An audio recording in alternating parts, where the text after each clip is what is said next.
Recording, good to go. Okay, ready to go. Awesome. All right. So welcome everyone again. This is a special public comment session in advance of the full Environmental Justice Action Task Force meeting taking place tomorrow. This is a 2-hour session and really an opportunity for members of the public to engage directly with the EJ Action Task Force. And really an opportunity for all of you to provide public comment, especially on the draft recommendations. And I will say public comment will be most helpful regarding the draft recommendations. If they are specific recommendations, if you are kind of explaining which section of the draft recommendations you are addressing, explaining whether or not you support or oppose a certain recommendation. If you want to elaborate on how a recommendation would be better implemented. And please keep in mind, you are welcome to provide written public comment after this session. If things suddenly are clear to you and you have a very you want to write something out to us, please feel free to email us at cdphe_ej@state.co.us. In addition to providing public comment on the draft recommendations, we also want to welcome you all to raise issues about environmental justice in general that are you're facing in your community that you think it's important for the EJ Action Task Force to hear. And then lastly, of course, if you have questions or want to engage with the task force in a different way, you're welcome to do that. Before we move forward, I would like to give the task force members an opportunity to introduce themselves so our public commenters know who they are directing their public comments to. And I will, we'll start off with the people in the room, the task force members in the room. We'll start off with Ian, our co-chair. Brian will go to you, and then Uni, and then we'll go to the folks online. All right. Well, hi, everyone. Thanks for coming out tonight. My name is Ian Thomas Tafoya. I am from Denver, Colorado. I am the Colorado State Director for Green Latinos. I was appointed to the Environmental Justice Action Task Force by the Speaker of the House. And I've been doing work here in Grand Junction for the last 3 or 4 years, coming out here to raise awareness about environmental justice issues. So we're really pleased to be here in your community. And I'm really grateful that you're taking the time to come here and share your thoughts. Excellent, thank you. My name is Brian Faber. I am not an official member of the task force, but I am standing in for someone. I'm here representing the Department of Transportation, CDOT. And yeah, thank you for coming and spending your afternoon, evening with us. Thank you. My name is Uni Blake. I am a Senior Policy Advisor of the American Petroleum Institute, which is API. API is a national trade association. We have 600 members who do all kinds of different things that impact local communities. My background is in public health, as well as I'm a toxicologist. And I wanted to make sure I was here in person to get a sense of how the community feels and what the community is going through. So that I can, incorporate that into whatever comments we're developing and also into my work. So thank you for having me out here. Awesome, thank you, Uni. And let's go to some of our task force members online. Tyson, you are the first person I see. So if you're able to come off mute, please do introduce yourself. Yes, I'm Tyson Johnston. I was appointed to the task force as a representative for non-renewable energy. I have been a long-time professional in the oil and gas industry, but in particular natural gas development and on the West Slope. So I am very familiar with the area in the West Slope, and our company operates on the West Slope. I have been a major advocate for many of the environmental justice movements that have gone on in the past, as well as for improving the lives of those in disproportionately impacted communities. I'm also the chair of Senator Coleman's Energy Advisory Cabinet, and I have ventured for a long time working to get more minorities and women into various industries along the west slope of Colorado. So I look forward to hearing from everybody. I look forward to learning from everyone. I do apologize that I'm not there in person. I have back to school to attend and teachers to meet tonight. So I will be with you until about 6 o'clock, and then I will be re-engaging later tonight to listen to the rest of the public comments. And I look forward to meeting everyone tomorrow and having a chance to have further discussions then. Awesome, thank you, Tyson. Let's go to Sheila.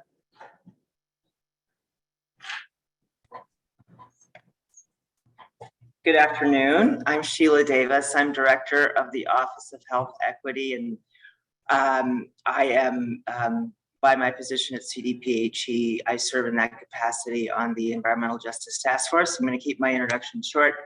Very happy to have this opportunity to hear from those of you this evening. Thank you. Thanks, Sheila. Gary?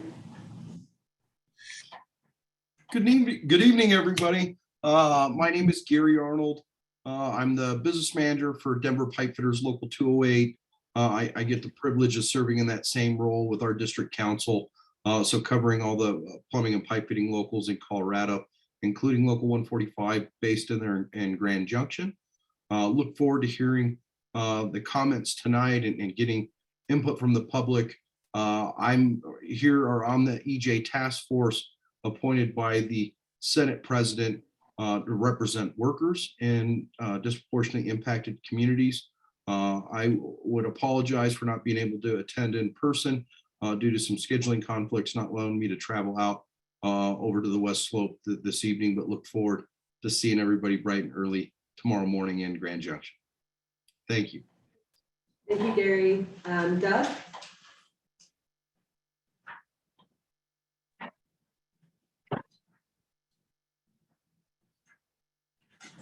I'm sorry, it took me a while to hit the buttons. Doug, we're having a hard time hearing you. I Okay. saw that you unmuted, but we still can't hear your audio. You can't hear me? No, we can't hear you. I'm gonna come back to you. I can. Other online people can. I'm not sure if there's some reason.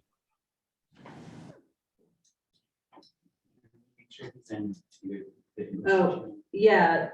Doug, can you just make sure that you're in the English channel for the interpretation? Maybe something was clicked. Okay, can you hear me now? Yes, perfect. Okay, sorry about that. I'm Doug Dean. I'm the director of the Public Utilities Commission, and I was appointed by the governor. Thank you, Doug. And Ilda? Hi, folks. My name is Ilda Nusete. My pronouns are she.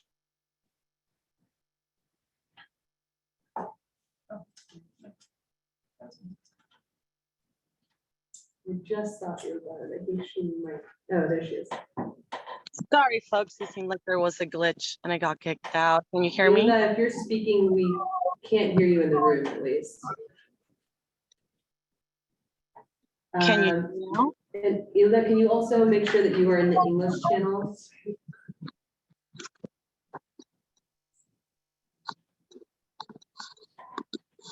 Can you hear me now? Yes. Sorry, my apologies. I believe I got kicked out previously. My name is Ilda Nusete. My pronouns are she, her, ella. I'm representing disproportionately impacted communities. Was appointed by the Speaker of the House. I'm also the co-chair for the Best Practice of Community Engagement Subcommittee. I am here representing disproportionately impacted communities as a disproportionate impacted person myself. I have asthma and grew up in an oil camp and being impacted by the effects of that since my childhood. And my purpose in this task force is to really bring the voices of the unheard.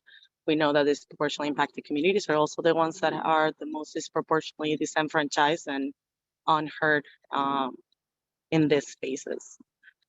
So glad to be here. I will be joining for the second half of the meeting. I am en route to Grand Junction, had some transportation issues, but I'll be there for the second half. Looking forward to hearing you all. Thank you. Thank you, Hilda. And Kimberly, I saw you just joined. Sorry to put you on the spot seconds after you joined, but if you could introduce yourself. Yes, hi, apologies, and I'm trying to hope the camera works. Yes, hi, everyone. Kimberly Mendoza. Sorry, we can't hear your audio. And you might just need to make sure that you are in the English channel and not in the Spanish channel, or that you have a language selected. Can you hear me Yes. now? Okay. We can hear you. Thanks, Lebna. Yes, Kimberly Mendoza Cook. I am a task force member representing disproportionately impacted communities. Thanks, Kimberly. And I don't see any other task force members on the line. If there are any folks that I'm missing, please do come off mute. I might not have your name up. I do see a phone number. Is this a task force number? Yeah, Lubna, can you hear me? Hello? I'm going to assume that we've covered. There's someone on the phone who wants me to select the language. Okay, the person who's on the phone with the number ending in 84, if you want to select your language, either the English channel or the Spanish channel, that way we'll be able to hear you. Yeah, I can't do that on the phone. I don't know how to do that on the phone. So if someone can hear me, it's Robin Willie from the ERA division. Okay. Let's we can skip it. I think if she wants to speak there, we can change the outreach to not be in the English. Okay. Lubna, that was Robin, as one member of the task force. She actually called in, so I don't know. I know like *6, *9 is raise hand and mute, unmute when you're calling in. Do you know if there's a way on a touch tone to select a language? I believe it's *1, if she wants to check it.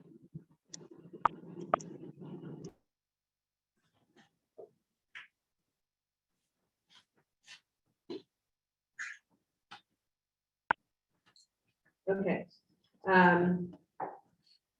Robin, as you might sort out your audio, we're gonna continue, but just so folks know, Robin Willie is with the Air Pollution Control Division with CDPHE and is also a representative on the EJ Action Task Force.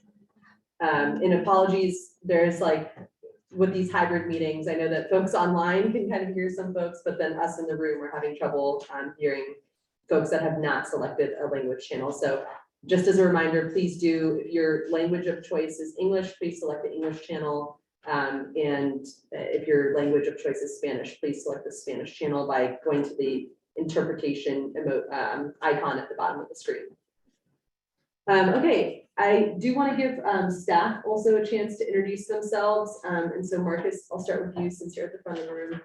Hello, I'm Marcus Howell. I'm the environmental justice ombudsperson here at CDPHE. And I serve as an advocate for these communities, and so it's important that I'm here to hear from you, and I thank you for participating. Wonderful. Hi, everyone. I'm Morgan Cameron. I am the program assistant for the Environmental Justice Program. So I take care of all of our logistics and assist Lubna in making sure these board meetings happen. It's lovely to meet you all. Thank you so much for coming out. Good evening, everyone. My name is Joel Miner. I'm the manager of the Environmental Justice Program at CDPHE. Hi, everyone. My name is Natalie Eddy. I'm the Air Quality Liaison for the Environmental Justice Program. Great. And lastly, my name is Lubna Ahmed. I'm the Environmental Justice Boards Manager. So I help manage this task force. So that was a lot of introductions, and now we would love to hear from you, and I'm just gonna say a few words to get us set up. As many of you, especially folks online, may have noticed, this meeting is being recorded so that we can reference it later. Folks that weren't able to join during this exact time can go to that resource and listen to the recording later if they wish. We're also taking notes on this meeting to ensure that we can do our best to incorporate your public comments into our work. Public comments can be provided in either English or in Spanish. Our interpreters, Gisela and Mateo, will interpret in either direction. If you do deliver your comment in Spanish, we ask that you please pause and give our interpreters a moment to switch from the Spanish channel to the English channel to interpret your comment. And then when it's someone's turn to give a comment, Ian will read off the commenters' names in order. Natalie will ask them to unmute. So those who are attending virtually, you might see kind of an unmute button pop up on your screen. So please do select that to ensure that you are unmuted and that we can hear you. Each commenter is given 5 minutes each. We do have at least 17 people signed up for public comment during this time. We know that 5 minutes may be, a little too short. That said, please do try to speak at a conversational pace. I know that sometimes folks have like written public comments and then you're just reading off of the sheet. It's really hard for our interpreters to keep up. So please do speak slowly and just be mindful of that. As a reminder, please do just ensure that your comments remain respectful, civil, and that we are not using any sort of vulgar or harassing language. And lastly, as I mentioned earlier, public comments can be received in written form as well. And that email address, cdphe_ej@state.co.us is in the chat. If any of you here want me to repeat that, I'm happy to give it to you again. So we asked people who wanted to provide public comment to register in advance. If we make it through the full list by about 6:45 or so, we will open it up for folks that may have not registered but are interested now in providing public comment to kind of add their name to the queue, and folks should feel free to provide public comment. And then lastly, if you are providing public comment and this is outside of your work duties, you are eligible to receive compensation for your time. We are offering $45 gift cards.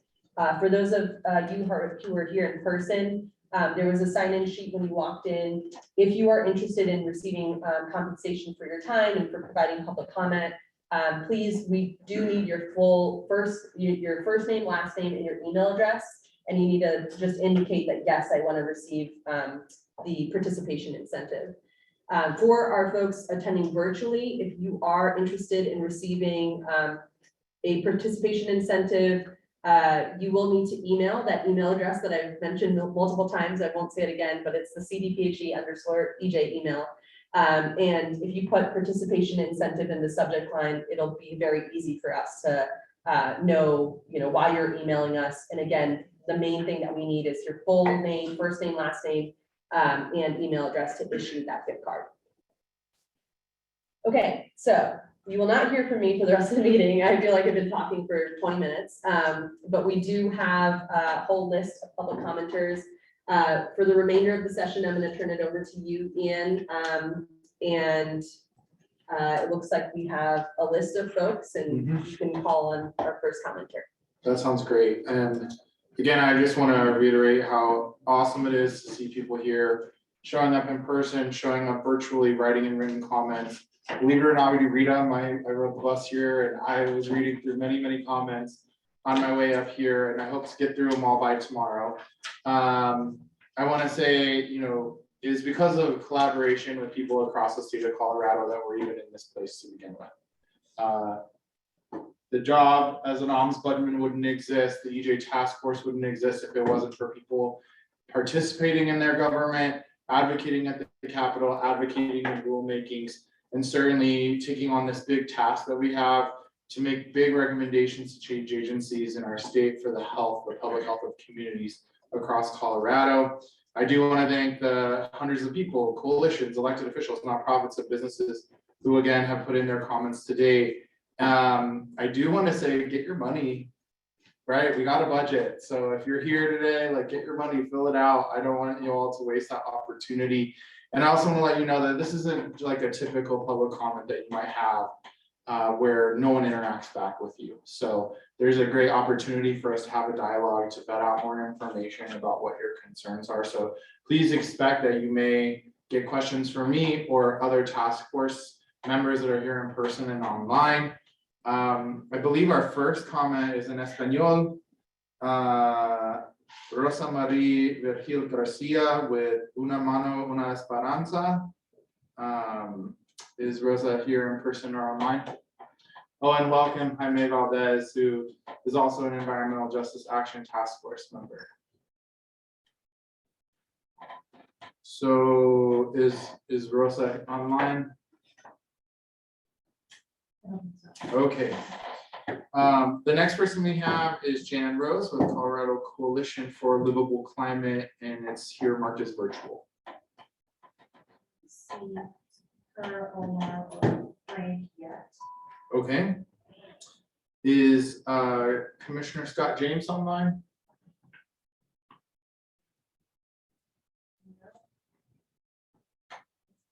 Our next is Chris Clark or Leslie Rock. Chris Clark with Laramie Energy LLC. Yeah, I'm here. You go ahead. Well, it'll be quick comments. I appreciate y'all coming to the West Slope and listening to what we have to say about it. I think it's well and long overdue. Actually, we're very supportive in general of the concept, but wish we'd had more of a voice in the process. So I guess we're getting a little bit of a voice today. Hopefully it's not too late to impart at least some of our feelings and comments in that regard.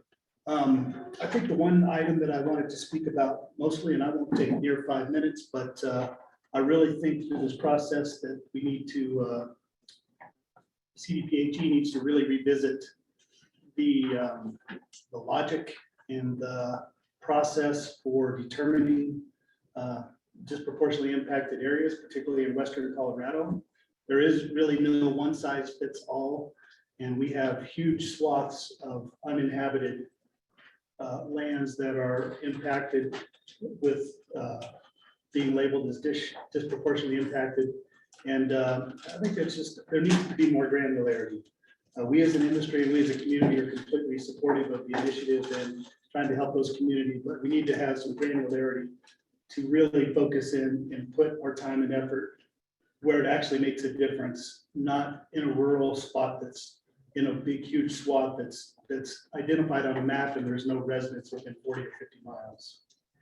So I think, that's my biggest ask and one of my biggest issues with the process is, again, the mapping and no granularity, and I think we need to work on that. And I think the other part of it that goes along with that is a lot of times those swaths are so big, I think it puts a stigma or disincentivizes industry or development, which is very contrary, given that industry and development oftentimes brings in jobs and economy to help the very disproportionately impacted community improve. So I think, again, I know it wouldn't take 5 minutes and I have a list. Those are the main things I wanted to visit about today. So again, I appreciate y'all coming and listening to us, and that's it. Thank you. Does anybody from the task force have any questions? I have a question. As you were saying, you have a larger list. Do you plan on submitting those in writing to the task force for us to review? Yes, I think we will. I've been working with West Slope COGA. Okay. We'll put in a written comment that will encompass more of the items that are on the list. Okay. And for anyone tuning in, COGA did submit a rather lengthy letter for recommendations. I had a chance to review that. So for anyone who's interested in that is already online. And just curious if you have any recommendations on how you might narrow in on the data that you're requesting. I only have a general idea of how you come up with these map layers and these identified communities.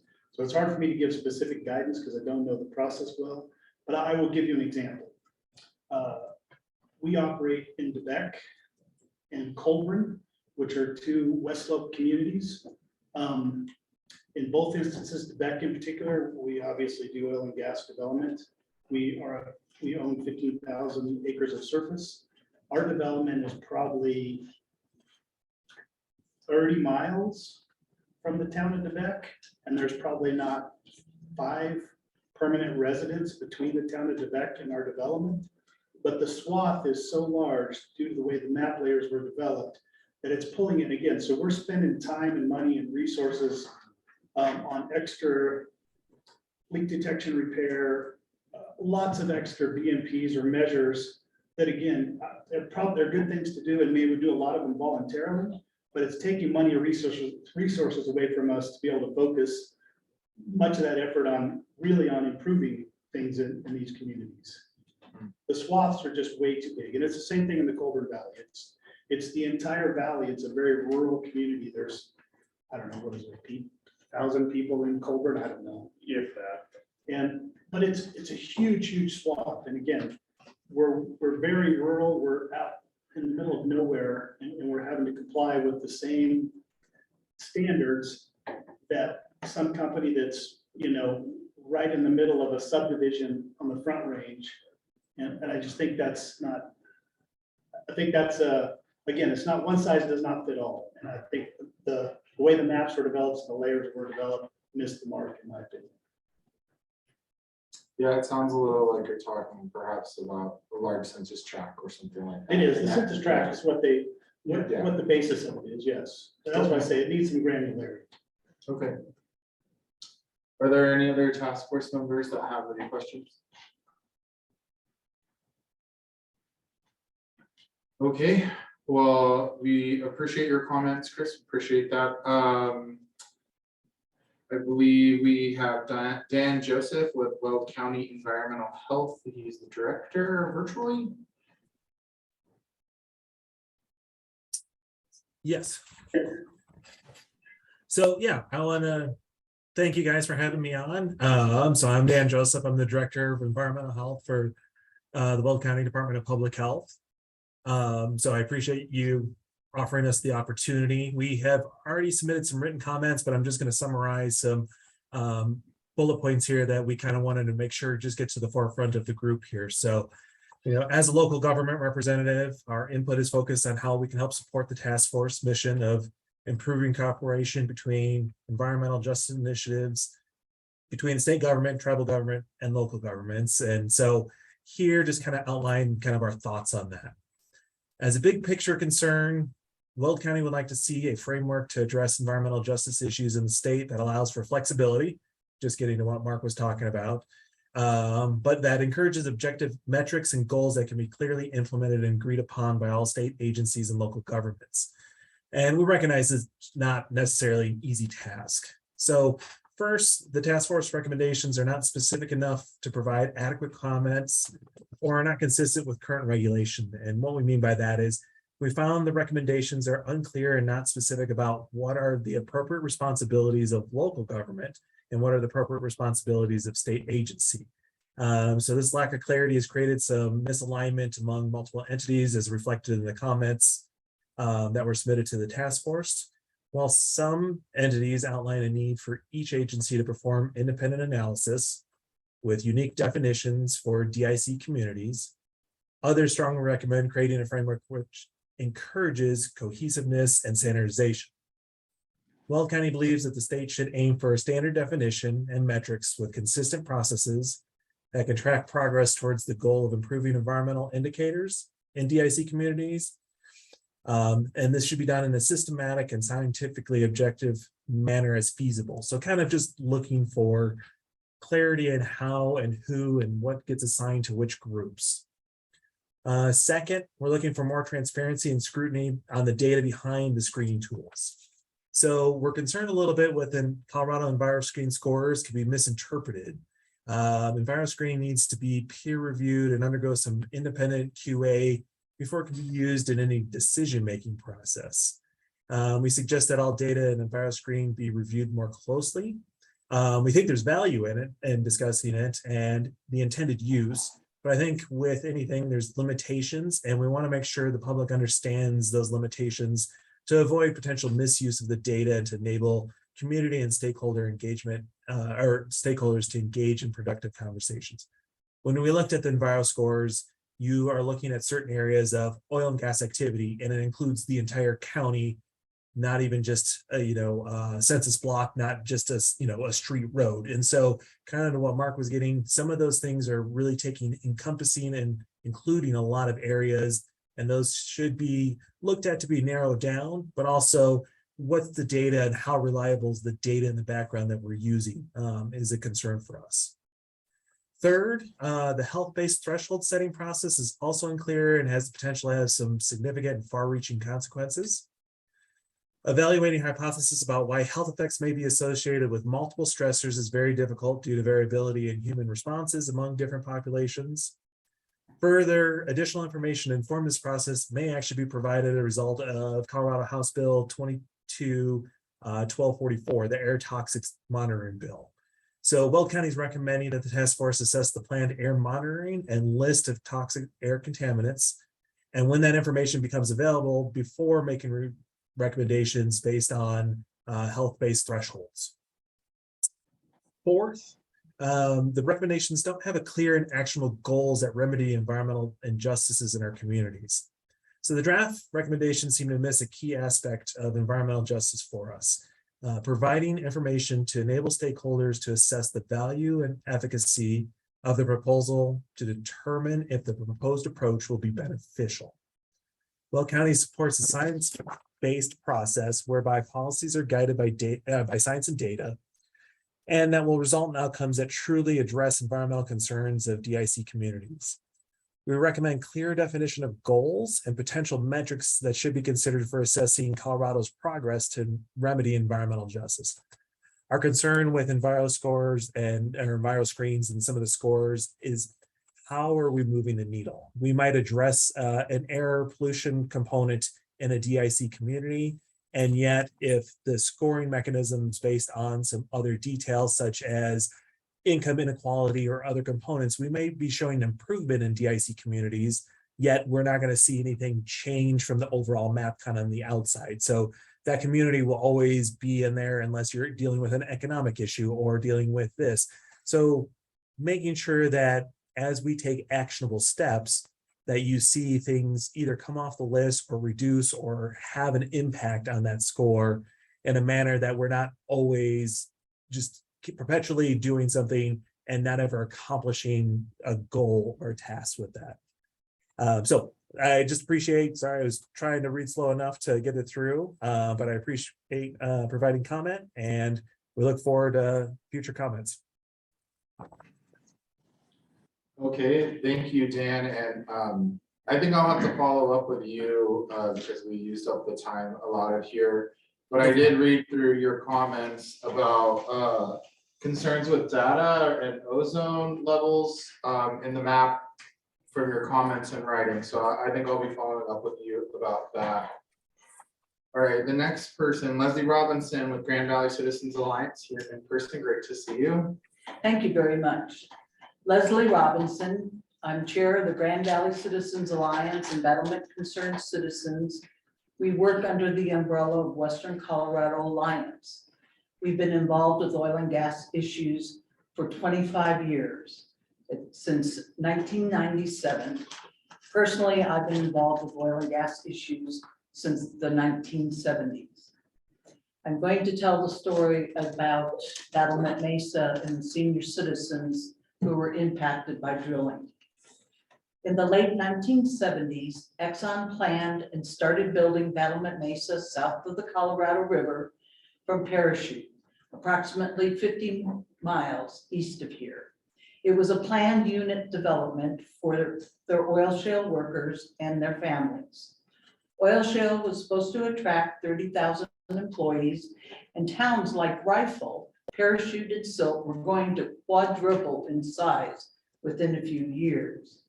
But on May 2nd, 1982, Exxon pulled the plug on oil and gas development, on oil shale development.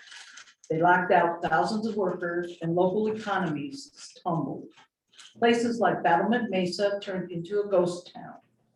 Exxon sold the surface rights of Battlement Mesa, but kept the mineral rights under the hundreds of homes that were built, but now were vacant. The real estate firm that purchased Battlement Mesa marketed the area as a retirement village with a golf course, nice parks, trails, recreation facility, indoor pools, country living. Let's all move there, right? They were all attractive attributes to retire in Battlement. Thousands moved in during the late 1990s and early 2000s. Oil shale was a thing of the past, but a new technology, fracking, proved to be very successful, releasing natural gas in tight sand formations that make up the Piceance Basin, where Battlement Mesa and all the towns were located. Drilling increased around Battlement Mesa, but residents were assured that no one would ever drill inside Battlement Mesa's PUD. But one day it was announced Exxon had leased its mineral rights in Antero, then Ursa started drilling. The senior citizens in Battlement Mesa called the alarm. Elder residents pleaded unsuccessfully with the COGCC and the CDPHE that drilling was not acceptable only hundreds of feet from their homes. The end result, by 2018, we have nearly 500 wells around and inside Battlement Mesa. And most of the senior citizens in Battlement Mesa now have moved away because of the health effects from the industry. The smells cause people to become sick. Some older residents developed rare diseases. Asthma was prevalent. The noise forced people inside. Their retirement dream went bust. Battlement Concerned Citizens were formed under Grand Valley Citizens Alliance to protect neighborhoods from the impacts of drilling. We took photos, filed complaints, and often traveled to Denver to COGCC hearings and rulemaking. There was always a little confusion when it came to smells, what state jurisdiction the complaint should be filed. Because no instant air testing was available, we had to rely on our noses. And so we were ridiculed by the experts. Now there are numerous studies that qualify our complaints. The chemicals used in drilling and fracking can severely impact health. Our noses were right. To us, there was an obvious cozy relationship between industry and state officials and staff. So of course, our complaints fell on deaf ears. There was no environmental justice between the years up to 2018 because senior citizens are second-class citizen, old has-beens, technically unsophisticated, and we were ignorant of the oil and gas industry, and we're selfish because drilling meant jobs. Well, somebody over 60 years old is apt to have spent their life perfecting this skill. Ultimately, we became very knowledgeable about the realms of oil and gas, especially when it comes to politics. And although many Battlement Concerned Citizens have moved on, the genesis of the 2,000-foot setbacks from SB 181 was because our fight was against residential drilling and battlement. It's important to tell you this story about Battlement Mesa because it impacted a specific group, senior citizens. Granted, our health can be precarious in later years, nor are we apt to be studied in health reports. Yet Battlement Mesa's proof that senior citizens are canaries in a coal mine when it comes to impacts from pollution and industry. If our health is impacted, surely others are too. Environmental justice should include health protections for senior citizens in the gas patch. Thank you very much. I'm sorry I went over time. Well, I appreciate your letter there, Leslie. I want to make you aware that one of the recommendations that was made from the advisory board to CDPHE was to include vulnerable populations, which does, I believe, include senior citizens. It's got to be in writing. Yeah, I think that we're on the path for that, for people who can't change their circumstance, like age or pre-existing conditions, pregnancy, among others. Are there any questions for Leslie from the task force?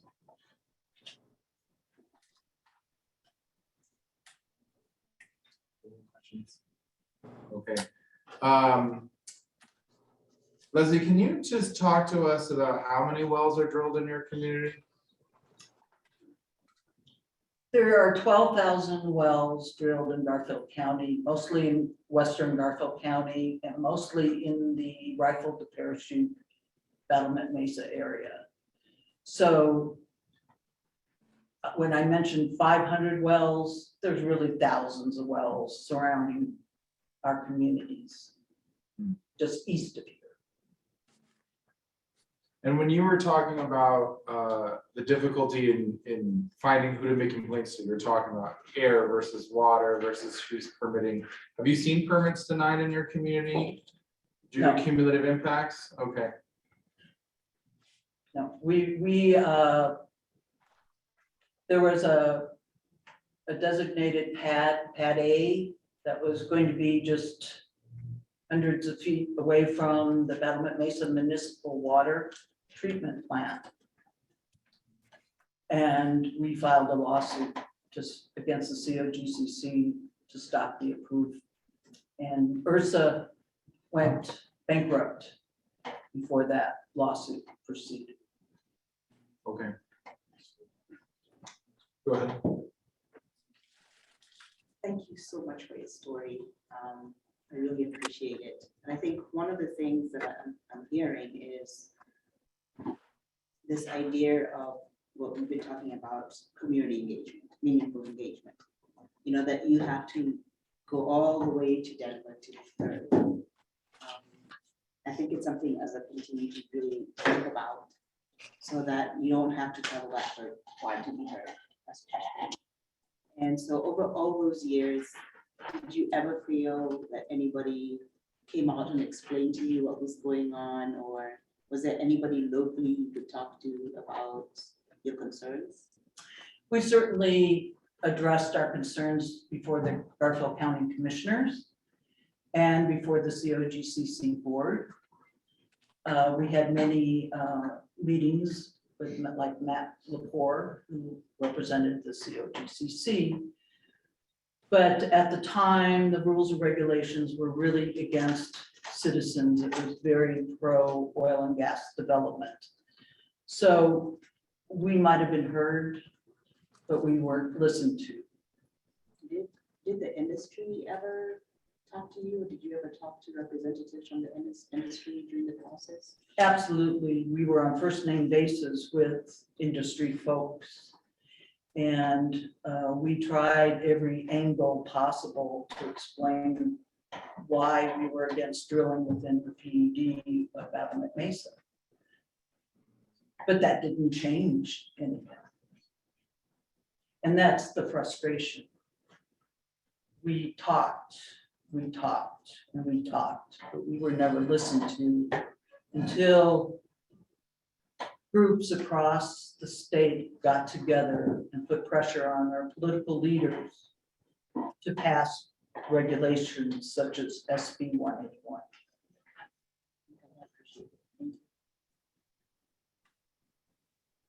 Okay, thank you, Leslie. Thank you for this opportunity. Okay, the next person we have is Tony James. Ooh, Hashik, that's my guess on your name, sir. I apologize if I got it wrong.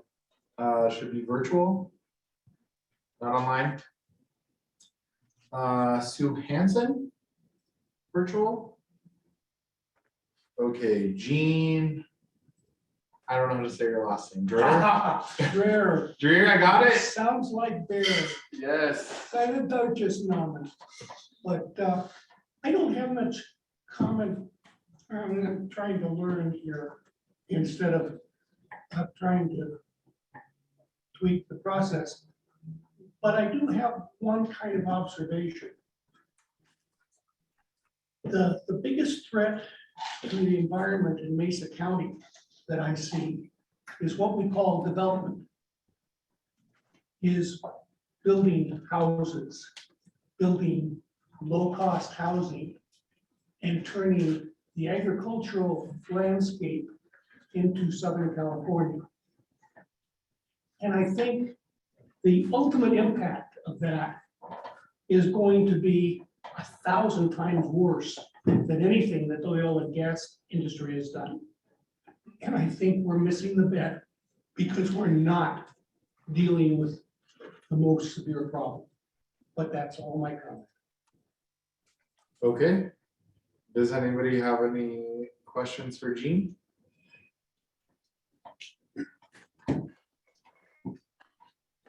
So where in Mesa County do you live? I live over by Horizon Drive Country Club Heights and stuff. I moved out of Mesa County and started the first grade in Los Angeles.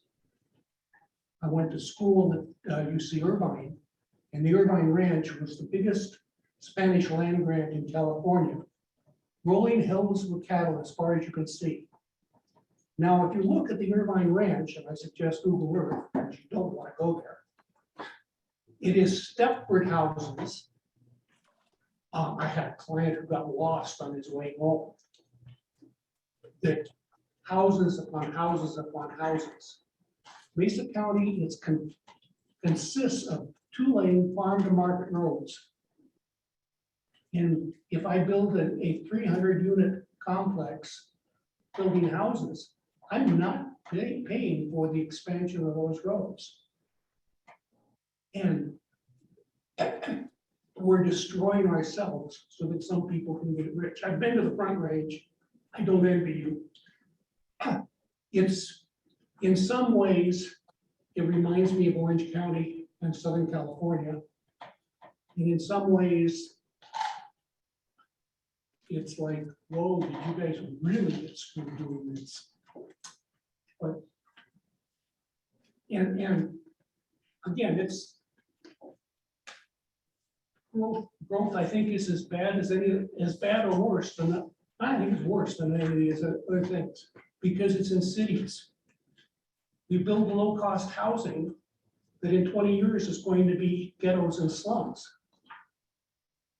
And the guys who are building it make bank doing it because the building costs for that are, because of government regulations, are much higher. So they make, their profit margins are really good.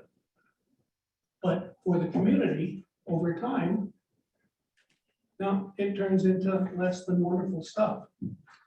And I mean, I've seen this in California. I've seen the process.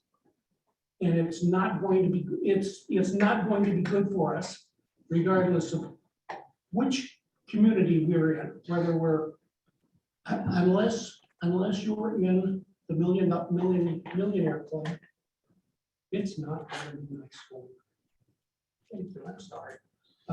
You don't have to apologize. This is your space. It's here for the public. I want to invite you to check out more about our website and see how these things connect. I think housing and the connections to transportation and transportation pollution has all been part of this conversation.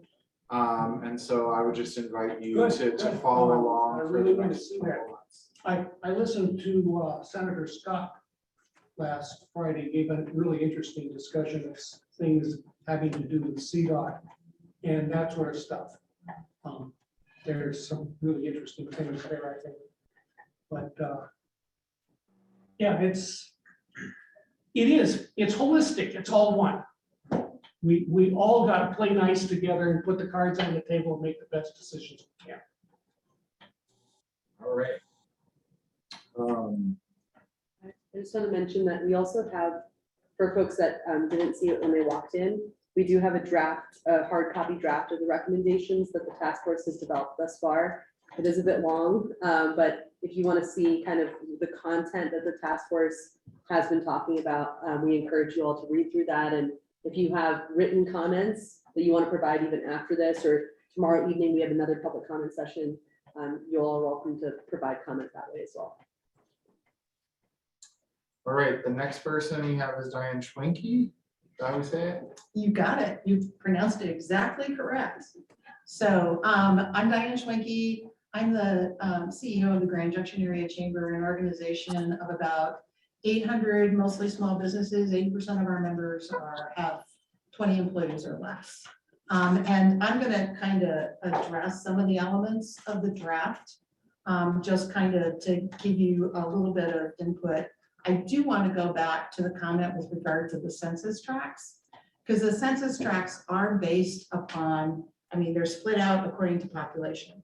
And so to get to that magic number of population, to have a census tract in Western Colorado, the land mass, in some cases, as already been pointed out, can be extremely large. So when you're looking at that in virus screening, there does need to be, I think, some consideration beyond census tracts when you're looking at how you map the disproportionately impacted communities.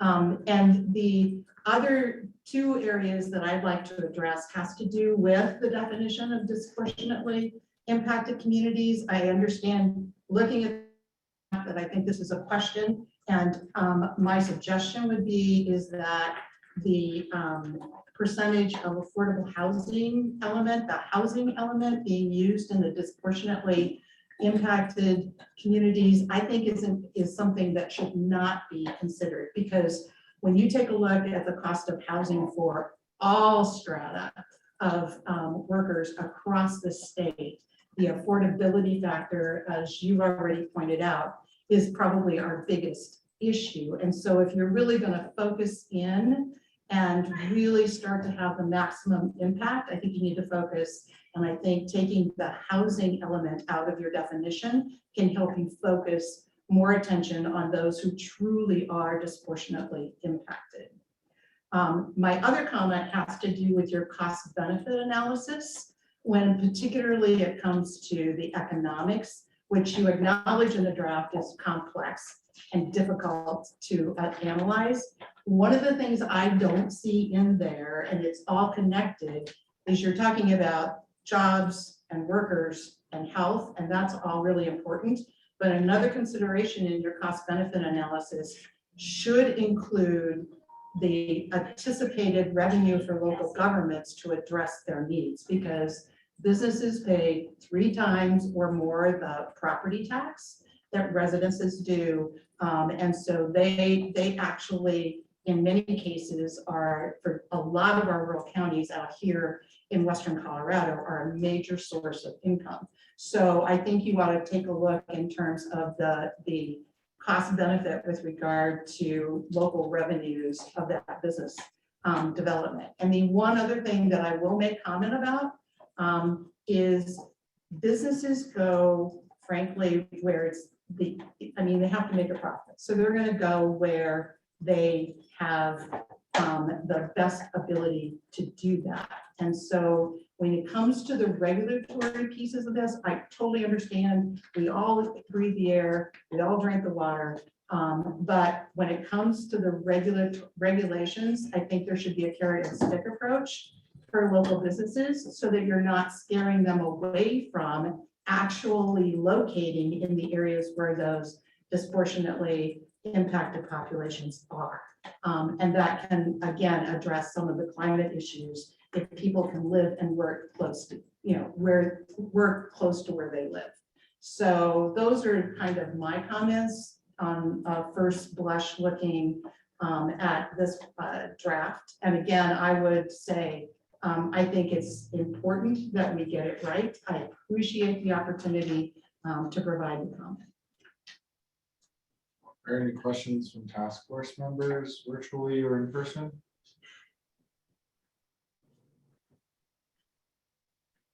I would just say that we actually discussed the housing burden in the most recent definition subcommittee, and so I might point you to take a look at that. I think there's been some ideas about that floating around. I think there was some belief, that if your housing cost burden, it is still, even if you're wealthy, because your property's worth more doesn't necessarily mean your wages have kept price with how things are going up. It still may be difficult for you to engage in night meetings or weekend meetings because it's not really liquidity necessarily. So anyways, that conversation's happening. I just wanted to let you know that I think that part of it is being discussed right now and trying to figure out how do you stop, say, very wealthy, high-end economic people in Aspen, where their government has more resources to access funds for disproportionate impacted communities. That conversation did come up. And then I had a question when you were talking about the tax base. on the other side of that, would you be okay with analysis about the overall Medicare costs that are being paid by the most low-income people from those communities in the cost benefit analysis? So there's the tax-based revenue, but what is the county maybe paying on the back end for the health Right, implications? but the counties don't pay for Medicare. And so that's not a cost burden that's put on the counties. So that's why I'm saying in the narrow economic. Medicaid, excuse me, is what I meant, but.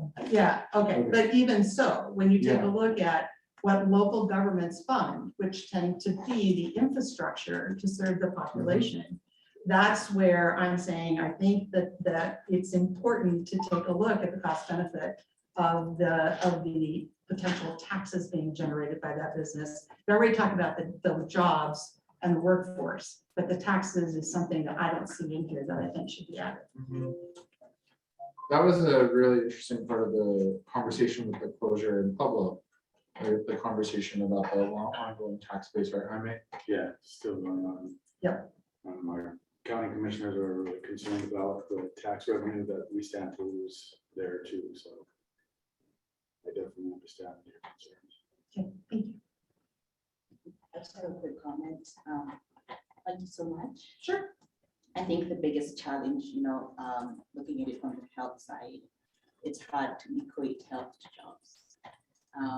We can talk about jobs, but if people see that the health is being impacted, it almost doesn't fit in the same analysis or the same equation. And so I think from a national perspective, when we talk about the cost and the benefit, it to the community, I can't speak on behalf really. It feels like it's oversimplified. So if we have all these health conditions that we're dealing with as a community, but on this side, how is that money going directly to support or change this? And I think you bring up an interesting point, and if I can kind of address it in the light of the COVID-19 pandemic and the discussions that we've had and how our public health agency responded, that you can't separate them. And there is no linear jobs versus environment piece, which I think is some of what you're talking about. But the other reality is that if people don't have a good paying job, if they're stressed out, if they have major mental health issues because they can't get jobs, that also has an impact on their health.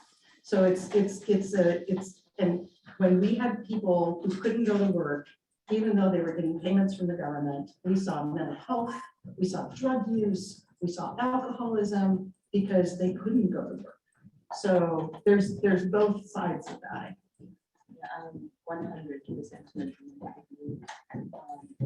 they're probably about, when you think about environmental justice, there's a couple of buckets where things fall in. There's a bucket where there's a permitting issues related directly to industry and industry's operations and the regulated community. And then there's the other, what I call the non-permitting related issues, which are the social stresses and the socioeconomic issues. And so when we talk about EJ, sometimes we try to balance these two. And I think that if I could do that, I would have a lot of money in the bank. Right? So one of the things that we deal with, like when you talk about the central track inside of the track, there almost has to be a tiered way of looking at this, a tiered process. Like you start with this screen that tells you, take a closer look here. And then the second step is like, wait a minute, there's only X amount of people that live in this tract, so maybe there's something else we need to do. So I'm a strong supporter for like a tiered process, a way of looking at this. So if a community has some health concerns, then there has to be some kind of partnership or collaboration to address that. Because we have got to move the needle. We're not just trying to stop things, but trying to improve the health and the well-being and the welfare of the community. And we have to be able to show that. Exactly. I'm off myself. No, you're the toxicologist here, so Dan, thank you for your comments, and I just want to also invite you to submit other things in writing. Be happy to review those. And I hope you join us tomorrow for the discussion as the full task force is here if your time allows. Virtually, we have Pete Kolbenschlag. Yes, great, thank you. I'm Pete Kolbenschlag, and I want to thank the task You need to force. join the English channel, Pete. Yeah, for the folks in okay. the room, we can't hear you unless your interpretation. Okay, how am I? Yep. There you are, Pete. Okay. Thank you all, Pete Kolbenschlag. I live in the North Fork Valley in Delta County. I'm representing the Colorado Farm and Food Alliance. I want to thank the task force for taking our comments. I'm really just getting started on the recommendations, but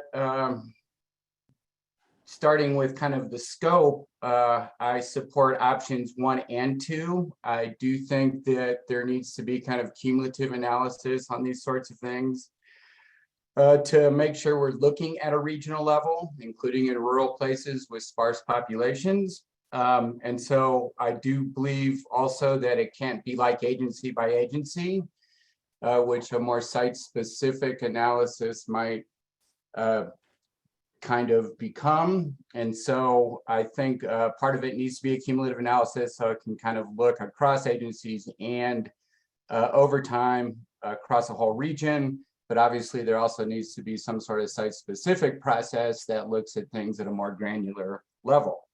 For my comments today, I really want to zoom out a little bit, talk about the region I live in, the Gunnison Basin. The Gunnison Basin is America's headwaters. We are literally the second largest tributary by volume to the Colorado River system, which is now collapsing.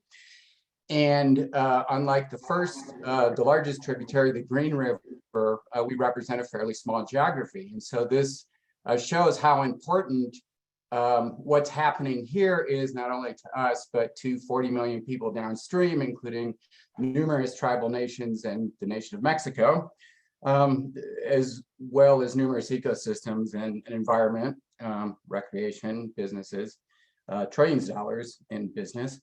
Anyways, that's all downstream from us and relies on what happens here in the Gunnison Basin, which is heating more quickly than most places in the US. And so we can talk about the rural population here, but it is a population. It doesn't deserve any kind of lesser standard of management. And we can also think about the importance of this area for agriculture, for outdoor recreation, for other types of outdoor activity. And when we think of those who are most impacted by a heating planet, and health is a huge impact, increasing diseases, heat-related maladies, these things are all happening. West Nile is actually impacts the Gunnison Basin more than other places. We're an irrigated valley that's heating more quickly, as I mentioned, so mosquitoes do well here. Anyway, so this is all happening where I live, and outdoor workers in particular, that would be farm workers, that would be construction workers, that would even be energy workers, that would be low-income folks who might not afford air conditioning, are all at particular risk from living in a heating planet, whether we're in an urban or a rural area. And that's what's happening from fossil fuel development. We know this. Science tells us this. It's pretty unequivocal on that fact. And so we think about a just transition. The just transition is central to this idea of environmental justice, because as we transition away from fossil fuels, whether we're a frontline or coal mining or a power plant community, we have to figure out how to move people in a way towards a new future that is not dependent on fossil fuel. And we have to do that in a way that does not sacrifice workers or communities or the environment. And that's the fundamental issue here, is figuring out how to center this just transition in a way that does not leave workers, communities, and the environment hanging. And so I just want you to make sure and think about these things in both the big picture, cumulative level, as well as at a granular site-specific level, and not give rural areas the short shrift. Thank you. Do any of the task force members have any questions for Pete? Yeah, I do. Thanks for your comment, Pete. Just to clarify, you were asking for both a cumulative big picture analysis and a smaller scale granular site specific analysis? Correct. I think the proper way to do this kind of work would be to try to understand both those, because I do think things like a just transition is fundamental to this, and that's about how do we transition away from fossil fuels. And so that's looking at things kind of over time and big picture. How does it affect all of our sources? Diane's exactly right. Revenue streams are super important to rural counties, and we've relied on these coal revenues here in Delta County for so long. But if we're going to be asked to help transition to a new energy future, which I fully embrace and fully support, then how are we going to replace those revenues? And if people in Denver or Washington, D.C. or wherever care about making that transition, then they have to invest in these communities and make sure to take care of those revenue streams. Thanks, Pete. Any other task force members?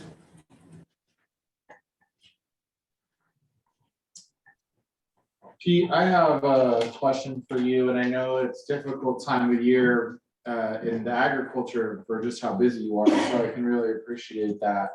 You know, the Department of Agriculture is one of the agencies that, you know, has been pulled in and identified by this law. I would be, if I'm being honest, we've had very little participation from advocates from the agricultural sector. And so I just want to, one, ask if you would be willing to submit some ideas about how we can reach them more effectively before the end of this task force recommendation process. I think that's incredibly important, and I hope that you also submit written comments about the impacts for your specific industry, because like I said, reading through the comments, there are very few of them. Yeah, thank you, Ian. I think I can help with both those, or we'll try to get written comments in, but I can also help get the word out with some folks. Okay, we will go on to Peter. I was gonna say, is this a Pete repeat joke thing going on? Yeah, there you go. So thank you very much. My name is Peter Bear. I'm the ex-City County Administrator here for Mesa County. So I'm gonna speak in general terms, hopefully for many folks in the county. And then first off, I think everybody recognizes, every speaker I've heard, regardless of their faith, realizes this is an issue we have to get to and we have to work on. I think there's a lot of concern about the level of detail. My first concern is the mapping, and even the report from the authors themselves, they mention the limitations and concerns, and I am very concerned with a lot of those limitations, meaning stigmatizing an area. You're shown in there, you're stigmatized, and then therefore we can't help bring cleaner industries and others here from, as we recruit out of state, because they get hold of this map that says something's wrong with this area. So there's some concern there for me, and I think your authors did a good job. I don't think it's really addressed, but there's on page 25 and 26 of their own report, they list a number of limitations in the mapping. And I think you're hearing a lot of folks worried about the size of census tracts, granularity of the mapping, what it will mean and what it looks like. And it's a pictorial for people to look at and say, wow, this is something's here. And to that end, as I said, I think we want to see continued working on that. I do have a suggestion. I know this was done by CSU. I think the vast majority, I know Mesa County Public Health had a little input into it, but the vast majority, without a doubt, were front range folks that may not know our area, may not know our thing. Conversely, you have, this is a statewide task force. You have a series of state universities. We have a great one, CMU here locally. I heard another person say peer review. I would suggest university systems have some ability to do some peer review and granularity for their areas for this mapping, because I think it is critical that when we identify these areas, we identify how to do that. I think just doing the high level you've done and some task force folks is to start, but I think it's very, very lacking is what I'll say. I also kind of, actually for Gene, I will say this as a county administrator, we do have a lot of outreach processes in our planning processes, but this is a little bit off track, but it's not. It's on housing and addressing one of our citizens here. We are going to be starting master planning, and that is the point where our folks. My name is on the email list. Perfect. That's where you put in, and it's the same thing you guys are doing, this public outreach. And many of us, this is the first time or attempt we've got to see a lot of this. So we do have a lot of questions as we work through it. Just as you're receiving comments, many of us have just started to engage in this process. It is a super important process. We all realize that. And what I'm also hearing is there's various topics all over. Trying to meld that into a system is going to be very critical to get it right. And I'd also say and as you mentioned, you've got ag industry, oil and gas industry, chamber representatives, concerned citizens that have seen environmental impacts. I think we had a member that I think she said that she grew up and they had issues, health issues. A lot of stuff going on here. Getting it right is going to be important. So I would suggest not to rush it. Let's get it right. Let's get it through. And that will then therefore become an industry leader or a state leader to bring industry here instead of vice versa. We stigmatize ourselves. So that is a concern. I think your authors recognize that in the mapping. So I'll point that out. I would also point out that melding the difference, and our last speaker, Pete, also mentioned it, the impact to workers. So some of our highest paying jobs, and I've got a couple, and we'll do a written copy, but this, we all know, anybody, and I believe you said Clifton area is our disproportionately impacted area without a doubt. And we're putting a lot of county resources, our ARP funds close to $30 million. We're building an early childhood education center out there. We've got the library coming out there. We've got a health clinic coming out there. We're really trying hard. And we're also getting about 5 million new market tax credits from companies outside of the state. I just want to make sure that what we do does not impact our ability to get those sorts of credits and other things to these communities that really need it. The one I'm holding up here, and I'll say, this is just a map of the folks that are in the oil and gas industry and where they live. A number of them live in our communities and those are some of the best wages they can get. And through, so as we look at melding these sorts of things together, it's a huge domino effect is all I'm trying to say. So we need to make sure that we're aware of that. And I'll just close with one last thing. And this and I asked our assessor, because I had heard this before, our number one, without a doubt, just like many places, 60% of our property tax in Mesa County goes to school districts, supports our schools. Our number one thing is Laramie Energy is our number one property taxpayer. Of our top 10, 5 in the oil and gas industry. They account for over $171 million in assessed value. And all I'm trying to say is we have tried hard. Chris knows this. Chris and I have worked on various things, not always in agreement, but and sometimes so we try to reach out, work with industry hard when we see issues, and we recognize the benefits that they have from the workforce standpoint and for what they provide to our community, for our schools and others. And that's huge to these communities. As the other people was mentioning, as coal goes out, which is going out relatively quickly, I'm not sure how those schools will replace that funding and how they will continue to provide education to all our folks. Notwithstanding, I may be sounding like I'm an advocate, but I'm just trying to say there's a lot of good, tremendous things that can happen here, but we can also step off track and create some real quagmire for all our areas that things. So, and I would just point out also, Mesa County is 73% public lands. So it's a different animal completely than looking at a Front Range County where you have development that is going to basically potentially cause more environmental harm or justice because that activity is closer to a population center or other areas. So again, I just close with that. We will be putting comments in. I will re-close. Actually, I'll go back to very important work. Let's get it right. Are there any questions from the task force? I have a question for administrator. Oh, Gary has his hand up. Go ahead. I'll let you go first, Gary. Thank you, Mr. Chair. And thank you for the time. And this is obviously something that I'm deeply concerned about. I got appointed to the task force to represent workers in disproportionately impacted communities. I just wanted to know if there was any specific suggestions that you could share with the task force on how we can consider the implications to workers and obviously their ability to go out and earn a living for their family. I think Uni did a great job in trying to communicate how that's somewhat of a struggle, because you have the surrounding communities that maybe aren't working in the industries and can have possible health effects. Then you have the workers themselves. For myself at Local 208, I've looked at the data. 37% of our members reside in a disproportionately impacted community, as well as working in a lot of the industries that folks have concerns about. And so in the workers themselves, it's a little easier to make connections. Obviously, health insurance and access to health benefits comes from working in those jobs in the industry. How do we start to weigh worker concerns with health concerns as well as the surrounding community?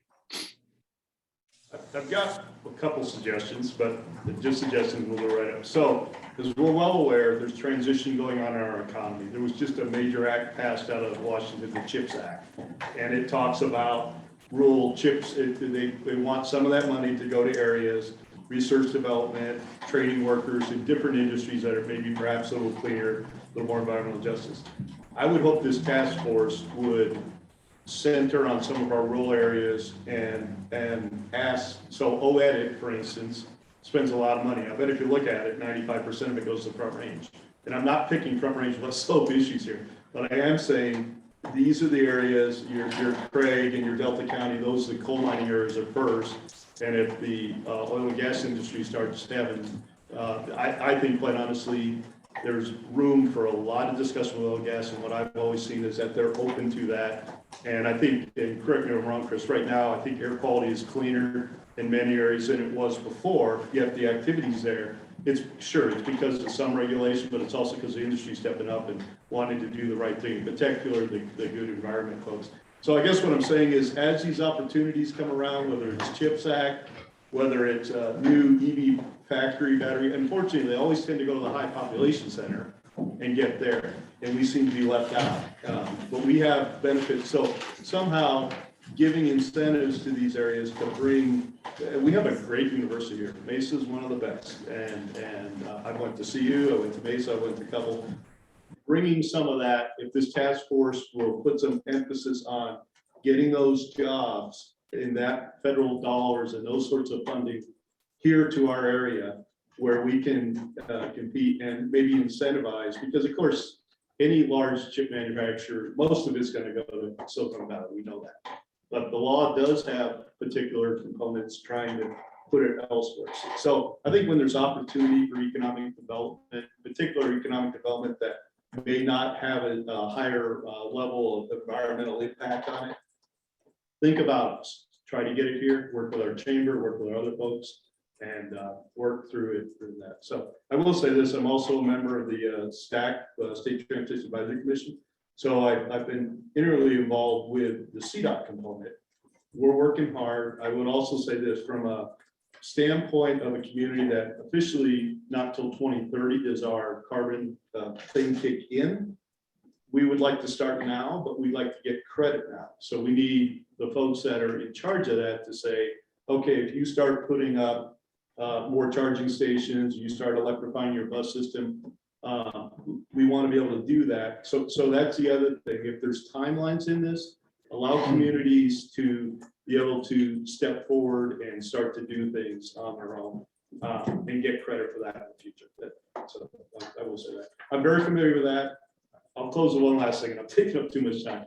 It does need to be holistic across all state agencies, because the one thing I was a little concerned with the discussion with CDOT was they were focused on transportation only, but transportation is what, 40% of the issue roughly from greenhouse gas. Yeah. Yeah. So you're leaving 60% of the issue that the community may be doing good things to solve, i.e. solar farms and others, that this process doesn't even recognize. It's like, wait a minute, we're worried about if the quality monitor is going to recognize it. So I'll just say that holistic approach is needed.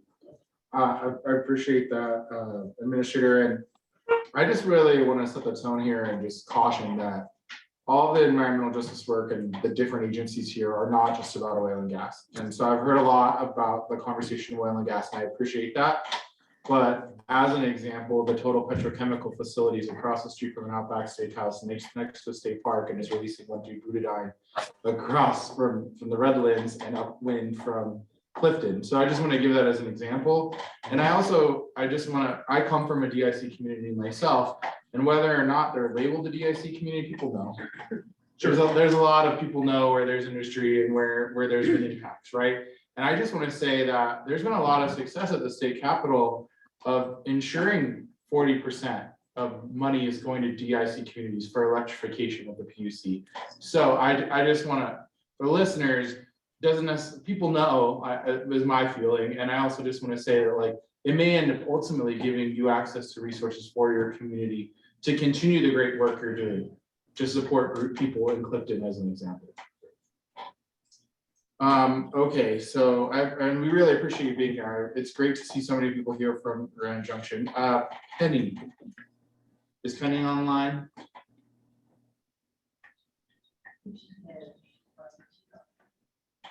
She's not on? She's in. Okay, go ahead, Penny. Hello, everybody. I know several people that have already spoken. I think, Penny, you're gonna have to go into the English because we can't hear you here. So you gotta go down to the globe and choose English. Down where it says interpretation, you'll want to select your channel as the English channel. Okay. I would like to comment about transitioning. And just recently, in fact, a week ago yesterday, the Delta County Commissioners voted in favor of an 80 megawatt egg solar project. And now, in speaking about tax base, $13 million over 15 years for the tax base. So yippee.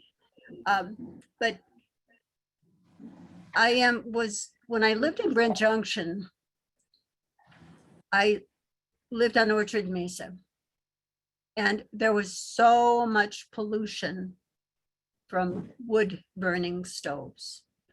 And I think that area probably was a poorer area. And I think people probably burned wood because maybe they couldn't afford to heat otherwise. So I'd like you to take a look at pollution from wood burning and also from other particulates. I am a member of the Western Slope Sierra Club Conservation Committee. And we also are concerned about VOCs. And I am particularly, excuse me, concerned about ozone levels. I noticed today that they're good. I do live at about 6,700 feet. So they probably impact me a little more than some others. But getting back to transitioning, it can be very beneficial to the tax base. And yes, of course, that was in Delta County that the commissioners approved our Guzman DMEA egg solar project. Please do take a look. Oh, I wanted to say that, yes, I have solar and geothermal, and I have 2 EVs that I drive. I'm 66% off grid. So I feel like I'm trying, I feel like I'm doing my part, but I would like you to help people from other areas that probably don't have the opportunities that I have. Thank you.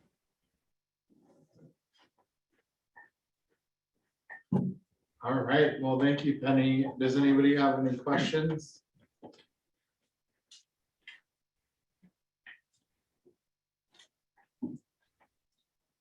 Go ahead, Amy. Not a question, just a comment. During our subcommittee meeting, we discussed the federal monies that are coming out from the various acts and, activities at the federal level. And one of our recommendations was, or something we talked about was potentially, how do we help communities apply for that money? Setting up some kind of technical assistance groups or something along those lines. So they know where to go, or who to go to, or who to talk to, or which monies go where, or who they need to partner with. Because there's a lot of money flowing from the federal government right now towards a lot of different projects that are targeting environmental justice communities, and you don't want communities to miss out on those funds. And so we will incorporate that in our recommendations somewhere. Yes, I will 100, Ilda Nusete here, 100% agree. I co-chair the Health Equity Commission.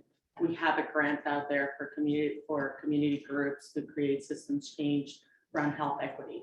And we actually had leftover money on our grant. I'm like, that shouldn't be happening. Like, we should be kind of having to decide who's going to be able to get it. And actually, we had a surplus at that moment on the groups that met the criteria. So how is that spread around? How are groups that actually are the small groups that do not have technically the capacity to write these lengthy grants that are quite complicated to have that support? Because that's one of the biggest burdens that we have seen, is that also smaller nonprofits see the application process and they're like, I could not apply through this. I'm an executive director, I do finance, and I have to write grants, as I have seen in many smaller nonprofits. So I would agree in having that. Yeah, you're here to that. Go ahead. Yeah, agree. Here to that. And I would just add that the Environmental Justice Advisory Board that works kind of alongside this task force will also have access to some grant funding. And so if you have ideas for your community, consider submitting a grant application when that time comes. And just to be clear, that RFA, that request for application for the EJ grants program that Jamie is referring to will be out later this fall. Any other task force members online? I really appreciate you both bringing it up. The financial literacy, that's what we call it, at least with Green Latinos, both for community and for local governments, to be able to access it is critically important. And it's something that I would say we're beating the drum to the governor's administration and to leadership about how do we make sure that these communities and rural communities in particular are taking advantage and getting the help to get these dollars that you're entitled to, right? Like, I think that's the whole point. So really appreciate that. We'll go next to Brian. Good to see you. Ian, Sheila does have her hand raised. Okay, go ahead, Sheila. Yes, as I mentioned earlier, I'm the director of the Office of Health Equity, and I get to work with Ilda on our grants program, and we are making a concerted effort to encourage grassroots organizations that may not have chief financial officers or grant writers to apply for our grants, because we will provide the scaffolding that organizations like grassroots organizations need to succeed. Thank you so much for elevating that, Sheila. And I know we have been looking at some processes to improve the process of our grant process. Yeah. Okay. Apologies for cutting you off, Brian Williams here. I haven't seen you in person, I think, just on the Zoom screen due to the pandemic. Yeah, definitely. Well, it's great to see you, and we'll catch up here maybe after the event. But yeah, good evening. My name is Brian Williams. I'm a resident here in Grand Junction, and I'm a community organizer with Western Colorado Alliance. I appreciate this opportunity to speak to the need for meaningful environmental justice reform for our communities. I've had the privilege of speaking with people throughout the Western Slope, about their experience living with oil and gas development near their front door. I've worked with them directly to participate in task forces and decision-making spaces just like this one. These are honest, hardworking folks, like the people in this room, who both understand the economic importance of oil and gas and want a safe place to call home for their families and their neighbors. As the folks in this room know all too well, frequently negative externalities of production disproportionately fall on low-income communities and people of color. And I guess I would just say that here on the Western Slope, these inequalities are exacerbated by just the nature of living in a rural community, right? So like one of the key considerations for promoting environmental justice in rural communities is accounting for the difficulties that folks experience in participating in decision-making spaces, and specifically the need for transportation. Yeah, and I appreciate the task force's efforts to travel throughout the state and note that this opportunity to attend an in-person meeting frequently remains a challenge for people with modest means who may lack access to reliable transportation or the time and the resources to travel. Throughout the pandemic, we've seen a sharp increase in the amount of virtual accessibility to decision-making spaces, but still lots of rural communities' access to broadband is lacking, among other technical limitations. And so for us, transportation remains an important issue. Another consideration is Western Colorado's existing and shifting demographics. Our Hispanic and Latinx population is steadily increasing. In Garfield County, the percentage of residents who identify as such has increased sixfold in the last 30 years. As such, it's imperative that language isolation be incorporated into the definition of disproportionately impacted communities. Western Slope also has an older population than that of the Front Range. Nearby oil and gas extraction can be especially hard on senior citizens, many of whom have had health complications that could be aggravated by dust, fumes, disruptions to sleep. Our alliance would ask that the Environmental Justice Task Force take these factors into account as part of its approach. I just note a couple of things that I've heard. Throughout this, a fairly consistent message that we've gotten from a lot of folks is the issue of an overly broad definition when it comes to these census tracts. And also that makes a lot of sense, right? What do people here truly want? Well, do you want efficient government? You want a government that works as elegantly as possible, right? And that's the same thing. I think I speak for everybody when we say, like, we want a program that operates efficiently so that we can point to this as a national model and say, hey, look, we're doing things really well. We're minimizing our impact on economic revenues while also at the same time protecting people, right? I just want to be careful on the framing of that, right? Like when we talk about, putting protections out in the middle of nowhere, well, for the folks who call that place home, it's not the middle of nowhere. It's where their family lives, right? And they don't want to be breathing poisoned air or drinking contaminated water any more than you want your families to. So, it's a consideration that those folks still need to be protected. We just need to make sure that we do that in a very efficient manner, right? And, the second thing, I didn't hear how to point.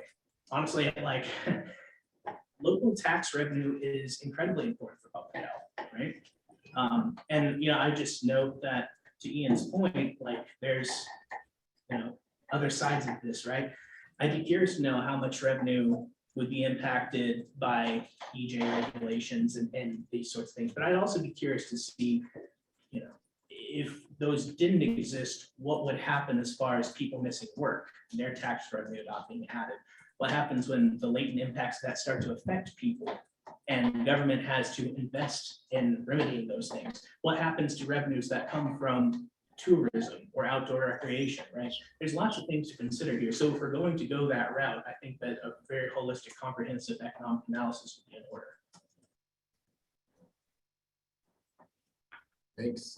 Are there any EJ task force members that have questions or comments for Brian? Go ahead. Brian, thank you so much for your comments around location for hearings and accessibility. One of the pieces that we're being elevating in the recommendations for best practices of community engagement is having accessibility, access to transportation, vouchers for public transportation in those spaces, making sure that those meetings are hybrid as well. And that also, as you were mentioning, language justice or being able to have Spanish language accessibility, looking at having information and flyers in the top 3 languages spoken in that location. That has been what we have proposed as part of the best practices of community engagement subcommittee. We're more than welcome to review them. We really have extended also as like accessibility and location. Easy parking, easy accessibility to public transit, as I mentioned. And it is so true what you're mentioning about the additive cost of health impacts. We look at it and we'll say, this employees in these industries are creating jobs and they're providing health insurance. But when it comes to health insurance being covering for the health impacts that location in which you're living in, and I take this to heart. I grew up in an oil camp. My dad used to operate in another field. He used to, actually, my mom told me a story. Sometimes he would come back covered in black kind of substance when they were playing the packs in the middle of the lake in Venezuela in the oil fields. And seeing directly the health impacts as myself, that I didn't work there, but I lived there and I lived with asthma my whole life, and the health impacts that it has created. The health impacts of the cost that created for my mother. If she had to leave a day of work, or she had to put me childcare, or what way, if I was acting out for having just a bad day of asthma and I couldn't go to school. So I think I completely agree. One of the pieces that we need to look at is the additive cost and impact of those communities, of their lifestyle, of the potential economies that we can have in those locations. Because you're looking at tourism, as we were mentioning, because what could those communities look like and how could they thrive if they had sustainable jobs and sustainable industries? You mentioned all industries going away. I think it's one of the comments was elevated. When that goes away, what happens to those communities if they have not transitioned to sustainable jobs that will be long lasting? So that's maybe more common and just trying to agree with your statement. Thank you. I appreciate that. Yeah, look, Western Colorado Alliance, sometimes we get in the line, we're not anti-oil and gas, we're pro-public health and community, right? That's fundamentally what our organization is interested in. And so, when you talk about these things and you talk about, the opportunities that we have right now to begin this transition away from fossil fuels towards cleaner sources, we have to be mindful of the folks who are employed in this industry, right? Like there's like a full 10% of the GDP in the Piedmont space comes just from oil and gas, right? It's huge. And so we need to make sure that those folks aren't left behind. And that's a fundamental core of what we're trying to look at and why we want to engage in these spaces. I'm just gonna relay a quick message from our interpreters to just remember to slow down if they're having a little trouble keeping up right now. But good reminder for everyone that we are receiving interpretation, and the slower we speak, the easier it is for folks to access it. So, sorry to jump in there. Any other task force members? Go ahead. Yeah, I had a question. You mentioned access to, the ability to access in-person meetings. And from a CDOT perspective, that perked my ears up. Can you expand on that a little? Are you speaking about, public transportation to meetings? Are you speaking about just how close? Are you speaking about how big this, rural areas can be, and that it can be quite a drive to meetings, or? It really is all of those things. Look, when you're asked to come to Grand Junction, which of course, it's the economic seat of the Western Slope, like if there's a reason, like you all folks chose to come here, right? But, you're an impacted resident in Rio Blanco, maybe you're in Meeker, maybe you're in La Plata or whatever, you can't be everywhere all the time, all at once. And so you have to make choices. And so, I understand that CDPHE and any other governmental agency is under constraints. Sorry, I'm trying to listen. And, it's still a problem, right? Right? Like it can be expensive to get from one place to another. It can be very time consuming, particularly when you have to worry about things like childcare, right? So these are just all general concerns. And frankly, obviously some localities have it better than others, but as a general rule, public transportation in rural Colorado isn't that great. So, and that is what it is. And these are just challenges, but it's important to highlight these spaces so that we can continue work on them. Excellent. Yeah, I know CDOT has been trying to emphasize with the Department of Transit and Rail, getting more public transit. So I absolutely appreciate your comments. Yeah, I agree with you. I think we have to turn the way we engage in communities completely over. This idea of bringing people to public space in the evening, sometimes because believe it or not, I live in rural America. I was in rural New York, which is a farming community, and we held our town hall meetings at 7. And that's when the farmers were milking the cows. And so, and they're the ones with the property that's being impacted by, let's say, the oil and gas development. And so they could never be there for those meetings. And I think we recognize that's a problem. We also recognize that not having access to the, broadband doesn't allow you to come in virtually. So we have to completely rethink how we engage with rural communities. If you're in the city, it's easy. You go door to door. With a rural, you'll be putting miles and miles in your car. I've done it, so I know what that feels like. So whatever suggestions you may have, how we can take this conversation to the community versus making them come to us, we're open to that. So thank you. Hilda, go ahead. No, and that was actually what I was gonna ask, if you have any suggestions around broadband. We have suggested being able to have libraries, open spaces to be able to offer comments and have accessibility to internet. But if you have any other suggestions, please, I'll welcome you to send them our way. Appreciate that. It's interesting you bring that up because at the Capitol, it used to be you had to drive to somewhere to be able to tune in virtually. They only allowed it in one space and they said it couldn't do it online. Now the DMV texts you when it's your turn, okay? DMV can do it, we can find a better way to do it, and I just want to let people know.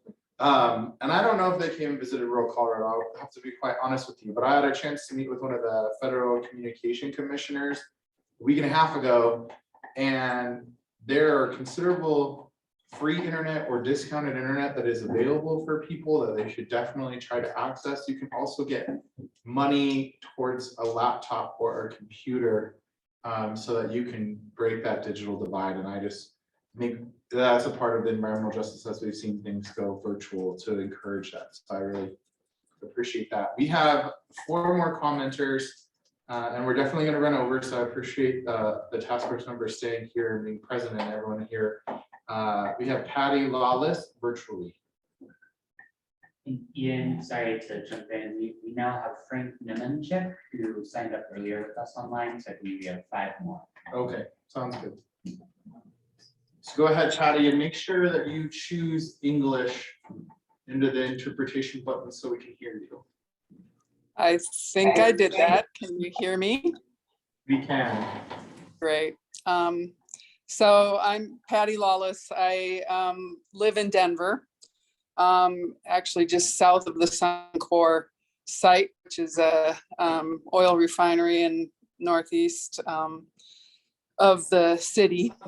And I was just in a community meeting right before this and heard about this hearing. I honestly haven't had a chance to look at any of the recommendations, but I was drawn to listening because of the title, environmental justice, and looking at how to address disproportionately impacted communities. So I just want to make a few quick comments, and I have a personal commitment I have to get to at 7, so I'm not going to be able to do a whole lot more than that, but I'd be happy to dialogue with people afterwards.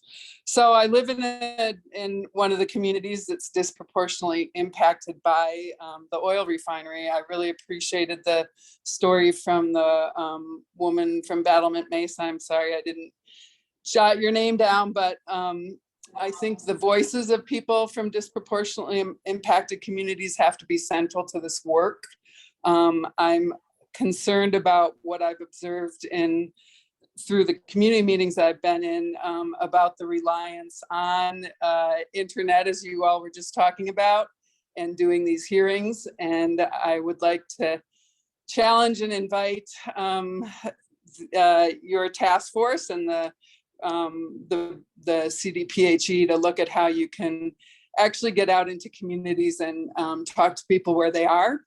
I'm a community organizer for many, many years, and I believe that talking to people face to face and doing knocking on people's doors and meeting them where they're at is how we're going to really be able to identify what is actually happening in the communities and begin to address the injustices. For me personally, I've lived in the Cole neighborhood since 1996, raised my kids there. My grandkids are now there.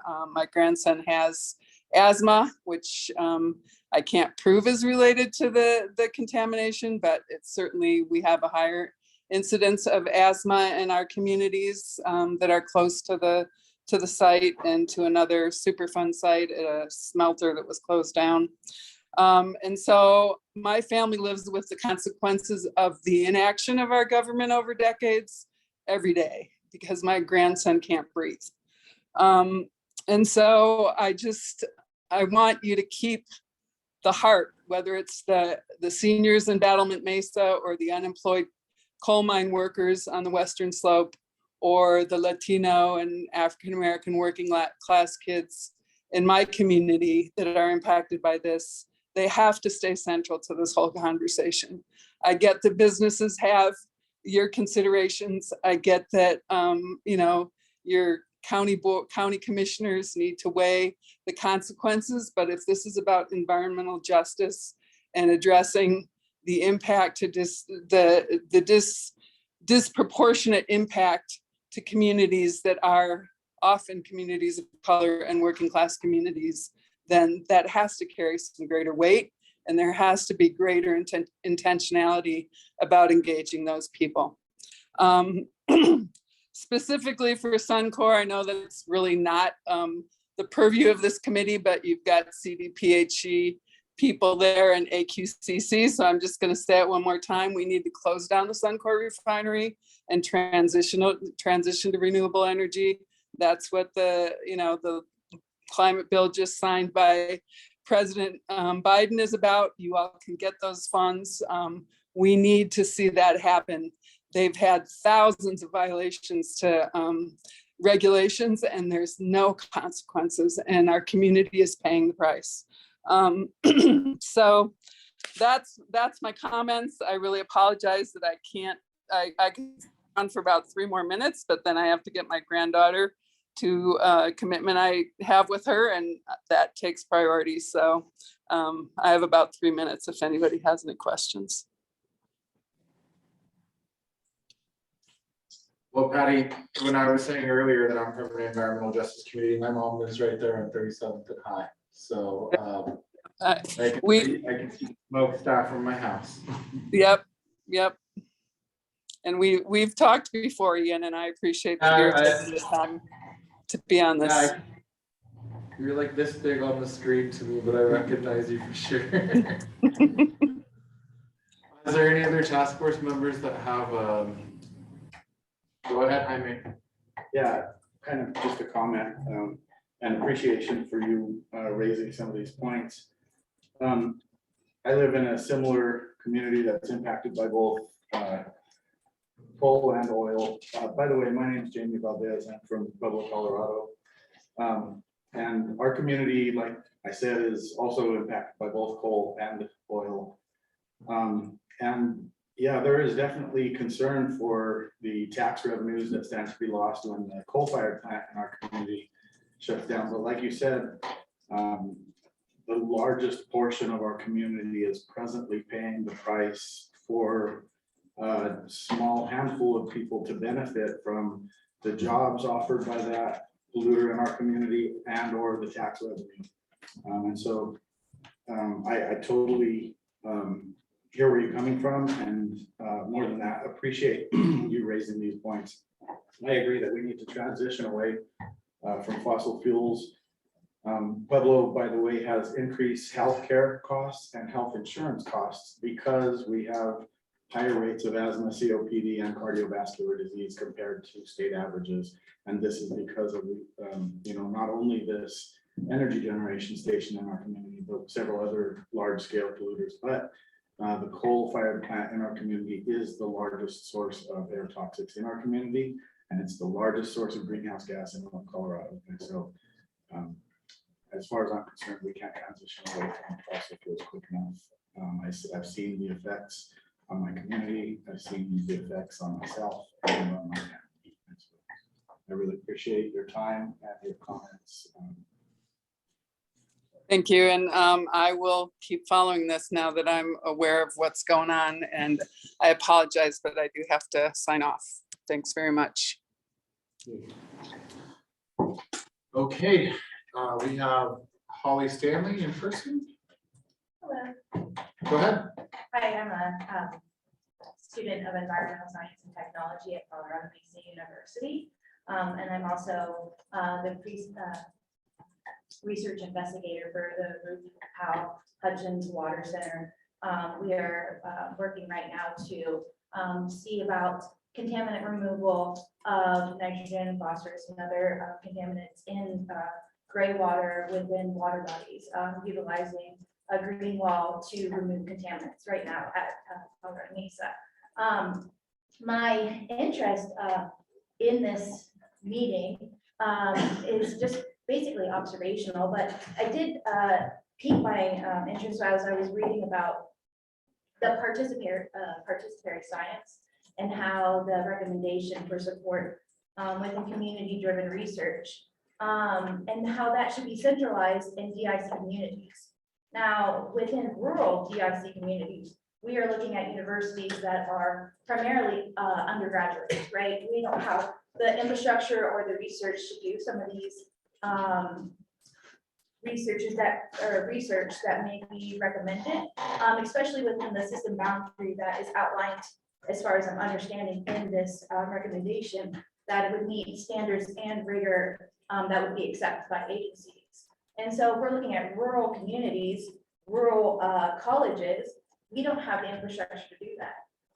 And so I'm wondering how the investments would go and what incentives would be made to these communities and these organizations to do this research.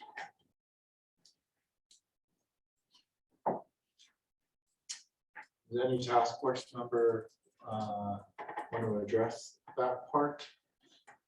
Sure, I can speak a little bit, mostly from a CDOT perspective. But I think, when I read about participatory science, we're talking about how an agency makes the decision. And so it doesn't need to be published in a peer-reviewed journal. It can be an undergraduate project where someone goes out with the map and says, hey, can you draw on here where you want the new bus line? And they survey 50 people and they turn that in, and that will influence the CDOT decision. So perhaps, this is entirely hypothetical, but perhaps there could be funding for that project, or funding for, can you circle the, where you go after school, and interviewing high school kids to try to identify the important community locations, be that a church or a community center. So I think when we're talking about participatory science and trying to engage with the community, it doesn't have to look like an academic mindset. Thank you for explaining that. I was really confused by the wording in here where it says that the research should meet standards and rigor for processing of gathering data within participatory science projects in each discipline that all agencies would accept. That seems like a big load for DIC like community colleges, or even that would seem like a big load for Colorado Mesa University to participate in some research that would meet those system boundaries. Yeah, and not to sell those groups short, because they can collect really rigorous data, So anyway, I'm curious. No, yeah, we had a conversation about this the other day. And I think a part of it was, number one, my big concern is like the research fatigue. And that was the thing about why we wanted it centralized. In that you don't want all these researchers coming into a community constantly. And if it's a small community, you're being interviewed every other day and somebody's collecting data. So the idea was to have like a central place where you kind of track who's doing research in the county or whatever area you're thinking about. That way you don't have this research fatigue going on. Because what's happening now in places in the Marcellus Shale is people are not sending back questionnaires, they're not answering phone calls because they're not seeing where the input they're giving into these research projects having any kind of impact or change because the researchers are not communicating back to them. And so that was the idea of trying to set up some kind of process so that if you're gonna do research in a community, the community knows who's doing the research and the community wants that research. It's not you just answering some research question that you have and you think it's great to go to the community, but instead turning this research into something that the community needs and wants. Because what we heard from the community was a lot of, when we go testify, I think, well, she's not here, when people say, you know, where is your research? You know, I got sick, I have this, but where's your research? So we just want to help the community, you know, kind of do that. And then the other issue about the standard and the rigor relates specifically to research that will be used to make some kind of regulatory permitting that has some kind of impact. So if your data is going to be used for that kind of a decision, not necessarily like he's talking about, you know, thinking about where you're going to put a road and studying a conversation, but more about impacting a permit, then the scientific rigor needs to meet a certain level in order for that use. And so maybe we need to be a little bit clear on what we're saying. So if you want to use like community-based research for that level of impact, then there needs to be some kind of standard to make sure the data is robust and is not, has a level of certainty. Is that helpful? Yeah, it makes sense. Yeah, I'm sorry, I'm not. No, and just to give an example, in the Secretary Task Force member, there is a project in Greeley, Colorado. There was a fracking well very close to a school at the university. CSU reached out, made the connection with CDPHE, and wanted to connect to a community member and to a community that could lead sort of this project and bringing community members and communities information and data to it. CDPHE connected, and I think I believe Joel and the team were talking to them about what kind of equipment they should be indicating, which one is going to be utilized and that's actually going to be verifiable by the data of this state. So sort of that kind of connection that we're looking into, and sort of how does that data actually quantifiable for the processes, and sort of, so we're looking at permit processes, et cetera.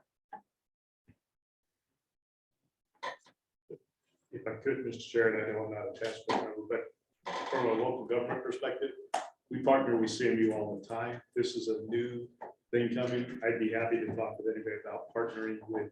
We have a health department that does very robust outreach on community health. Maybe not everything this task force is important, we just completed that. I think we had over 2,000 respondents, so we get a huge number, it's not a small number. So what I guess I'm saying is, I'd be happy to partner with folks at CMU to continue to look at the granularity issue again of difference in this community versus others, but then make it meet the rigors and standards if it doesn't get to a regulatory environment concern. Okay, are there any other task force members online that want to ask any questions? No hands raised. Okay, thank you, Holly. We appreciate it. And thanks for the work you're doing to clean the water. That's always great. We have Kirby Nguyen here in person. Move from here somewhere. Right there.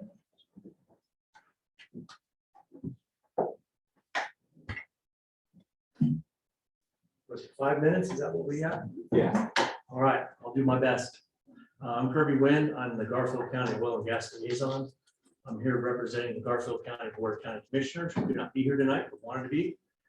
I'm not representing them today, but for the last 3 years, I wanted to mention, we've gathered the policies and preferences in the environmental realm and regulatory realm.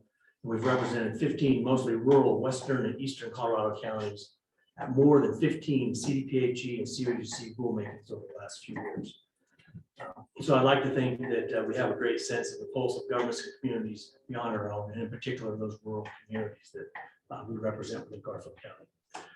I've served as our county and residents for 10 years, and so please do feel free to interrupt and ask questions as I provide our comments on your draft recommendations. I think that our county has a lot of experience right in the wheelhouse of some of the things that you're trying to understand and do. Garfield County has comments, concerns to share regarding a number of elements of the draft recommendations. As an initial matter, the legislation that created this process, as we understand it, really was in response to very real issues found in Commerce City and Pueblo. We've heard those mentioned a couple times today. And yet, as we read through all the recommendations, I think you even had another draft come out like in the last couple of days, and it's a little hard to engage you all when it keeps moving and you have so few meetings. We'd like more opportunities to visit with you for sure. But anyway, as we looked at these things, we think a lot of recommendations haven't really been vetted well, and they might cause great harm rather than help some of rural Western Colorado. I ask you to please narrow the scope of your recommendations to issues that the science and other competent data on impacts indicate that you can address with your recommendations. For us, we think that probably means taking care not to adopt recommendations simply because they're emotionally appealing. We've heard some of those tonight, until you have objective reasons and understanding to adopt them before we have onto the full board for consideration. Much of our comments are intended to highlight concerns where the process and including things like the development of the virus-screen mapping tool failed to effectively characterize issues of concern in rural Western Colorado. You've heard about the census tracts. I'm going to bring it up again. That approach may work in dense urban areas, but it falls apart when massive tracts of diverse lands with very sparse population get lumped in as a single massive DIC. And you really need to be more granular. It's just a fact. It hurts to hear it. You say, well, we heard it again. It's a broken record because it's true. It seems most of Garfield County is labeled as DIC. If the draft recommendations were to be adopted in their regulation, the very folks that you are ostensibly trying to help could very well instead be deprived of their income and their livelihood and their welfare. This includes ranchers and farmers dependent on development of the natural gas resource, and industry workers, and the large component of the population employed in myriad ancillary services and companies that exist primarily because of a robust economy built around the natural resource extraction that we have in this local industry. We're concerned about the outreach to date that you all conducted, particularly in rural Western Colorado. We don't believe that you're succeeding in hearing from the folks on the rural landscape adequately, including those ranchers, small business owners, and the rural residents who actually live in these DICs across Garfield County. Balboa Mesa is not a DIC. I think you know that. We have watched your meeting videos and also attended a rifle meeting that you held. It's plain to see that you have disproportionately heard from and received formal presentations from professional activists, many of whom are not residents of DICs. And there's nothing wrong with that, but it's just been disproportionate what you've been hearing. And that seems to have been gone right into recommendations. You start writing down and plan on your list without that much vetting. We think you should be hearing from a lot more folks before you feel comfortable forwarding very sweeping recommendations. If you're not well informed, the people in rural Colorado think your savings may well be the ones that not only don't need saving, but whose welfare could easily be harmed by your recommendations if those become policy and regulations. Natural gas development occurs safely in our area and respectfully of local residents' needs. At 36 seconds, I'd ask, you've asked a lot of questions, a lot of folks, I'd ask if you might give me a couple of minutes and give me, I want to talk about air quality, some things that you need to hear about. Anyway, it is worth noting that Balboa Mesa is not a DIC for good reason. Balboa Mesa is not the tail of a community unable to defend and protect its interests in the face of proposed natural gas development. Not true at all. The so-called helpless senior citizens, in fact, were very, very effectively waged a campaign to minimize oil and gas development in their area. As an example, there have only been 2 well pads in Balboa Mesa. Any other proposed well pads went by the wayside. Those 2 well pads at the time received the most stringent, and this is from Garfield County, and then the state tacked on it more, but Garfield County, the most stringent emissions and other best practices requirements of any well pad in the state at the time. Its residents were heard, and the current leaseholder has, the minute they bought up the leases and the asset from Ursa Resources, they immediately said, you know what, we're not even going to, we have these other minerals, we're just going to abandon them in Balboa Mesa. So that is not a community that was unable to represent itself. We do believe and understand that you're here and the work you're doing is to make sure that you pick up where there's gaps for communities and residents who can't take care of their own interests and needs. And we absolutely fully support that. And we urge you to make sure that that's what you're doing with what you do. Air quality in Western Colorado is known to be great. Since 2008, Garfield County has a county expense of several millions of dollars at least, collected statewide best air toxics data set across the oil and gas development areas, including all these DICs out there in sort of rural Colorado. We had sites out there that we've been collecting since 2008. We partner, including Battlement Mesa, we partner with university scientists and experts in air toxics and health risk at CDPHE as well. We ask you to familiarize yourselves with our data. It's regularly vetted by CDPHE air toxics and the risk experts.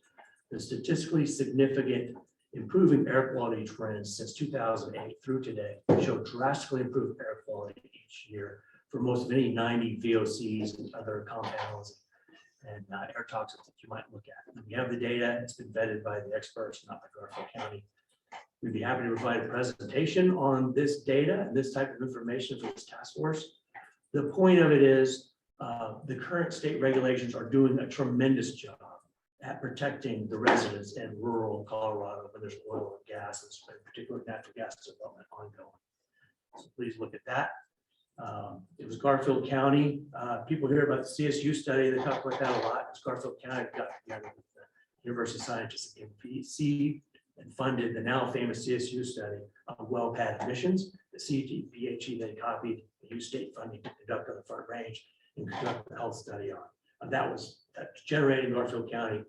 And really the point is our local government and others are absolutely adept at hearing and addressing our concerns and making sure no stone is left unturned, looking at and addressing environmental issues. We should make it an absolute priority, and it hasn't happened yet, to better engage us, local governments, in detailed meetings and work sessions to inform your work, because we are the first line of experts for identifying and addressing environmental issues within our communities. We'd like to close just with our concerns and recommendations for your overall process and how it seems almost certain to lead to poorly vetted and poorly understood negative and positive consequences. But you need to understand what you're recommending.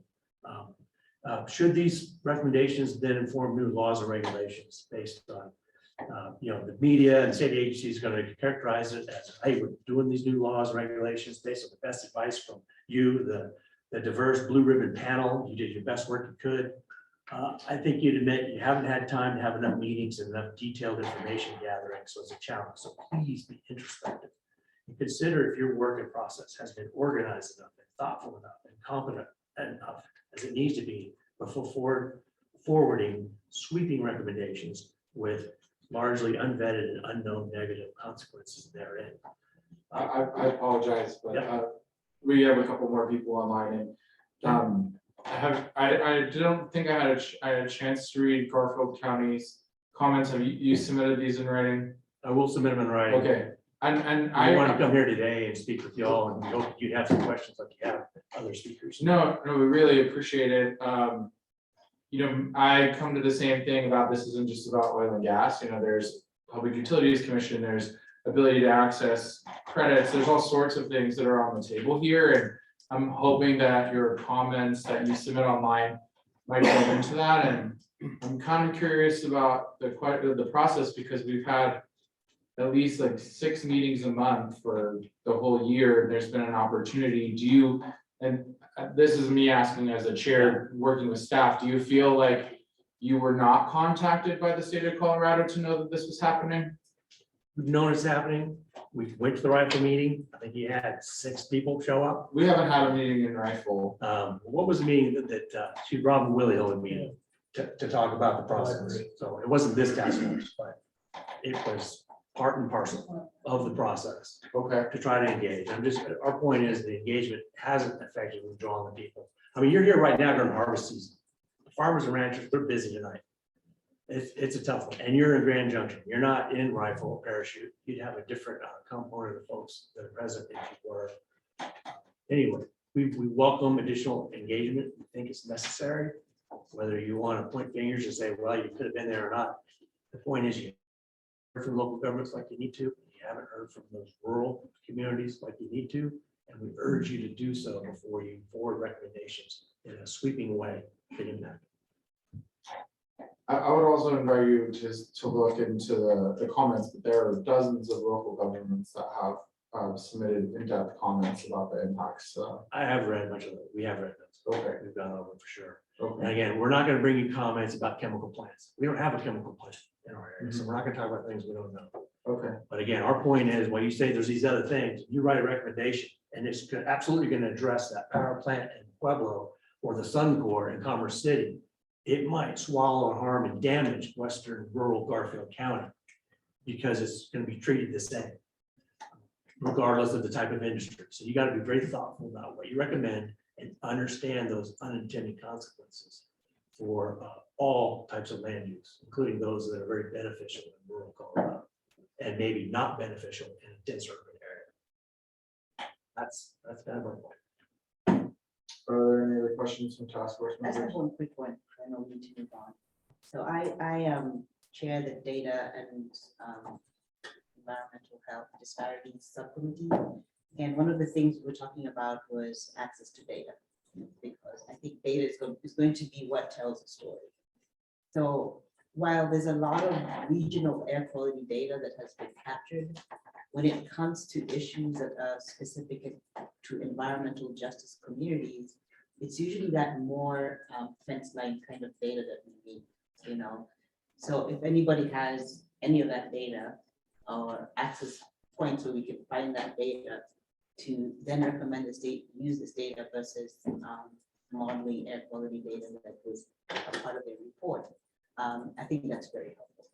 Well, as you know, APCD and Air Quality Control Commission, they've now required, say, in the oil and gas industry, not the others. They've required that type of fence line monitoring right there on the well pad. Garfield County's done some of that. We've loaded up our data multiple times for people and let them have that and carve through it. So those data can be available. You've got to earn to be looking at it. I'm not sure how this process could do that by December or November when you make the recommendations, but again, that point, you need to be thoughtful about what you recommend and what you hold off on recommending until, because this is not the only bite the state's going to have in environmental justice. Clearly, there's more work that need to be done in future years. So we ask you to counsel yourselves and restrict yourselves to a reasonable set of recommendations that are well understood and defend the data you can understand and know, and hold back on some others. And you might even recommendation might be, this is something to work on in the future with a new task force or whatever the state legislature and the government might choose. Okay, well, we appreciate that. I think we're gonna go on to the next person. I'll be glad to connect with the operation to do my card. Nina Anderson? Yeah, go ahead. So it's Nina Anderson, thank you. Oh, I And apologize. no, it's all right. I just wanted to correct it up front so that everybody understood that, and since we're online here as well. So I'm gonna open with saying I'm not sure if I'm disappointed or if I'm insulted. Disappointed that I didn't know that I have only ever lived in DIC block groups, or insulted that people in this room think I have. I own a staffing company here in Grand Junction. I have for 15 years. I've only ever lived in Fruitvale, Clifton, and in Orchard Mesa. And this is the farm that I grew up on in Craig. I share a property line with the strip coal mine. And I'm in the immediate air zone of the power plant.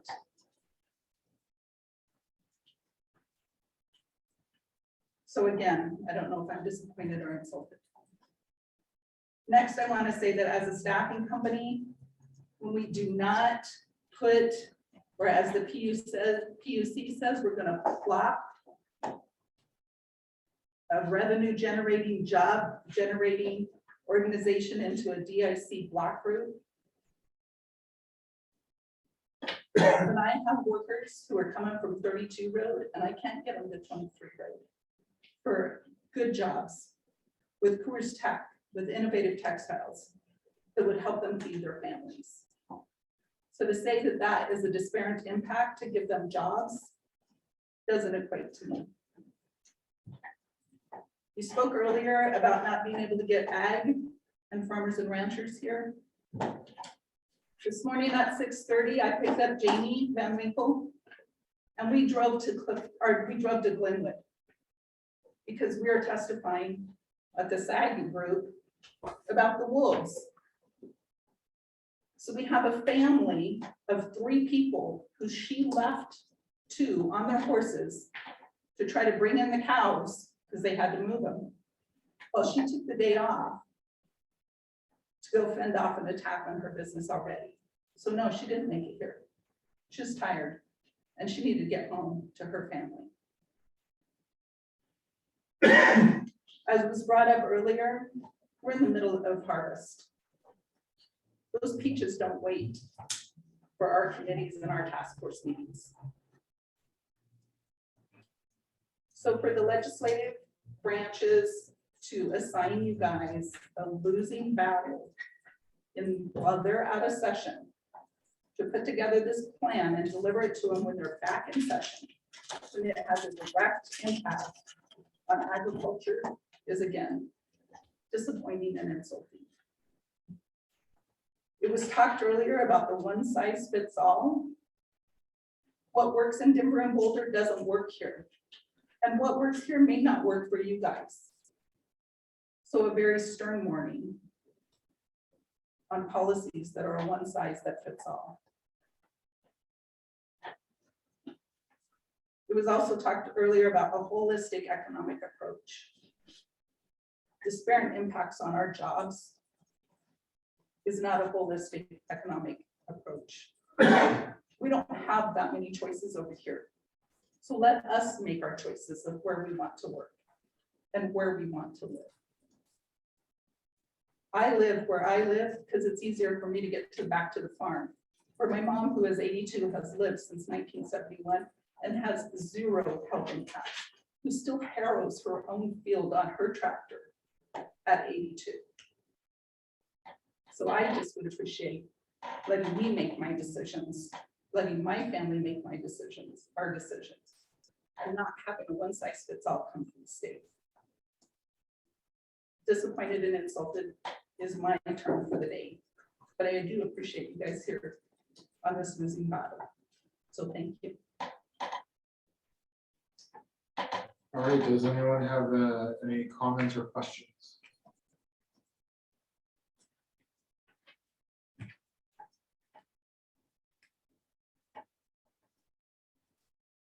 None?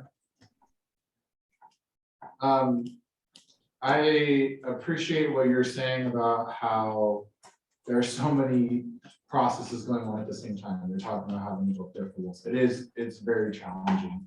And you're right, we didn't pick the timeline. It was a timeline that was put on us, and so we're trying to make the best of it. And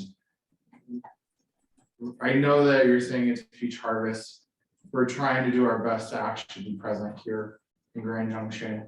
We chose to come here intentionally to do our best to hear you, and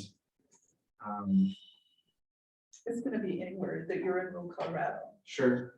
whether we're cutting hay or we're moving cows or we're harvesting peaches.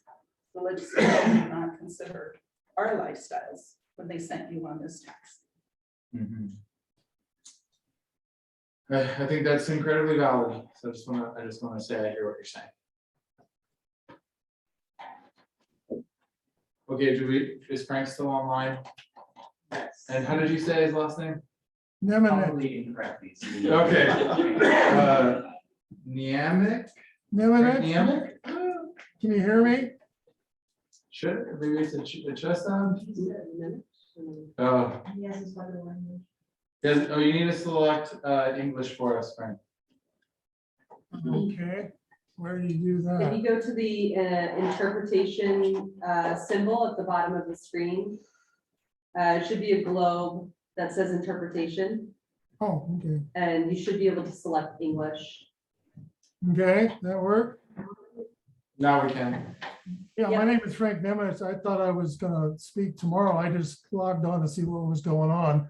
So that I had an idea what to say tomorrow. I'm a former employee of CEHP, worked on the mill tailings program and got in. My family is deeply rooted in the Rockies and oil and shale and all kinds of things. A lot of my relatives died from exposure working in the fields and mines.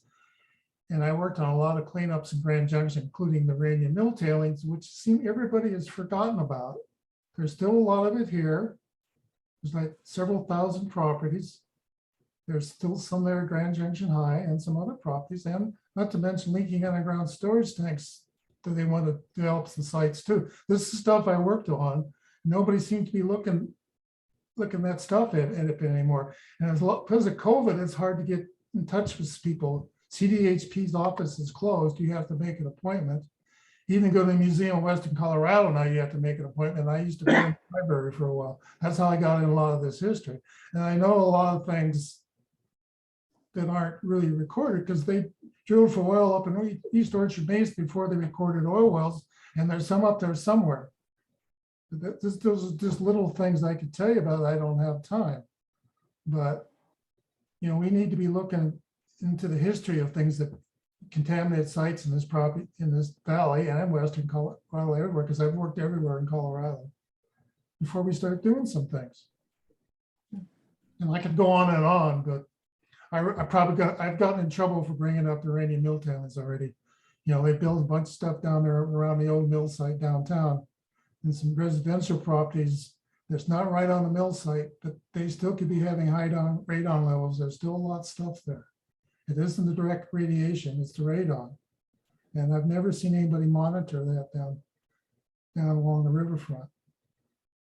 So anyway, I mean, that brewery is right next to where the mill was, big pile of Rainy Mill tailings. So and there's no money left to clean up properties. There's properties here where the old vent systems, I'm sure, are not running anymore. Because I've talked to a lot of guys I work with, and we kind of laughed about that, but people don't know what those vent systems are for, and I'm sure they shut them off. And there's some people who did not want their tailings cleaned up. And that's come up already on the market where people, you know, grandkids had said grandpa's house and finally it was full of tailings. But that's kept hush hush in this town. It's, you know, a dark secret. So I'm going to bring it up again. I'll probably get in trouble, but I have before because they've written an article years ago about it and I got in trouble. So anyway, I'll say more tomorrow if you want. If I got more time, because I know you want to go home. Some of us are far from home. Go to the hotel. But anyway, that's an issue here, and it's really hard to dig up records anymore. I used to do a lot of that for environmental assessments of real estate, just by walking in and talking to people, and you can't do it anymore. You know, so. All right. Well, you're of course are welcome to come back and speak tomorrow, given that you thought you were going to speak tomorrow. Yeah. And I want to say I appreciate what you're bringing up about the uranium mill tailings. I've read a couple books about it, and I think it's a good example of what we were trying to say before, that it's multifaceted. It's legacy pollution in addition to new source extraction and all other things. And I've met high school kids and college kids from CMU that didn't know anything about it either. We're headed in the wrong place and all kinds of things. So, you know, we need to get it right. Are there any other questions from task force members? All right, Frank. Some of us are going to go to hotel room soon. Well, have a good evening. Yeah, thank you. That concludes our public comment session. I want to say thanks to everyone who stayed later than we had planned. Just a couple of quick announcements for tomorrow, that there will be a public comment tomorrow, again, from 5:30 until 7 o'clock. Is that correct? Scheduled for 6:30. It's scheduled for 6:30. I think it's likely we may go a little over, because hopefully more community will show up. I want to definitely make sure that anyone who made the time to come here, we're listening to what you have to say, and we will begin tomorrow morning at 9 a.m. Yeah, the meeting will start at 9, but for task force members that are here in Grand Junction, feel free to arrive at 8:15 for breakfast. Hopefully it's something good. I didn't bake it. All right, well, we'll adjourn this public comment, and again, just thank you to everyone who's been here, and I have some business cards here. Let's connect and get back to you.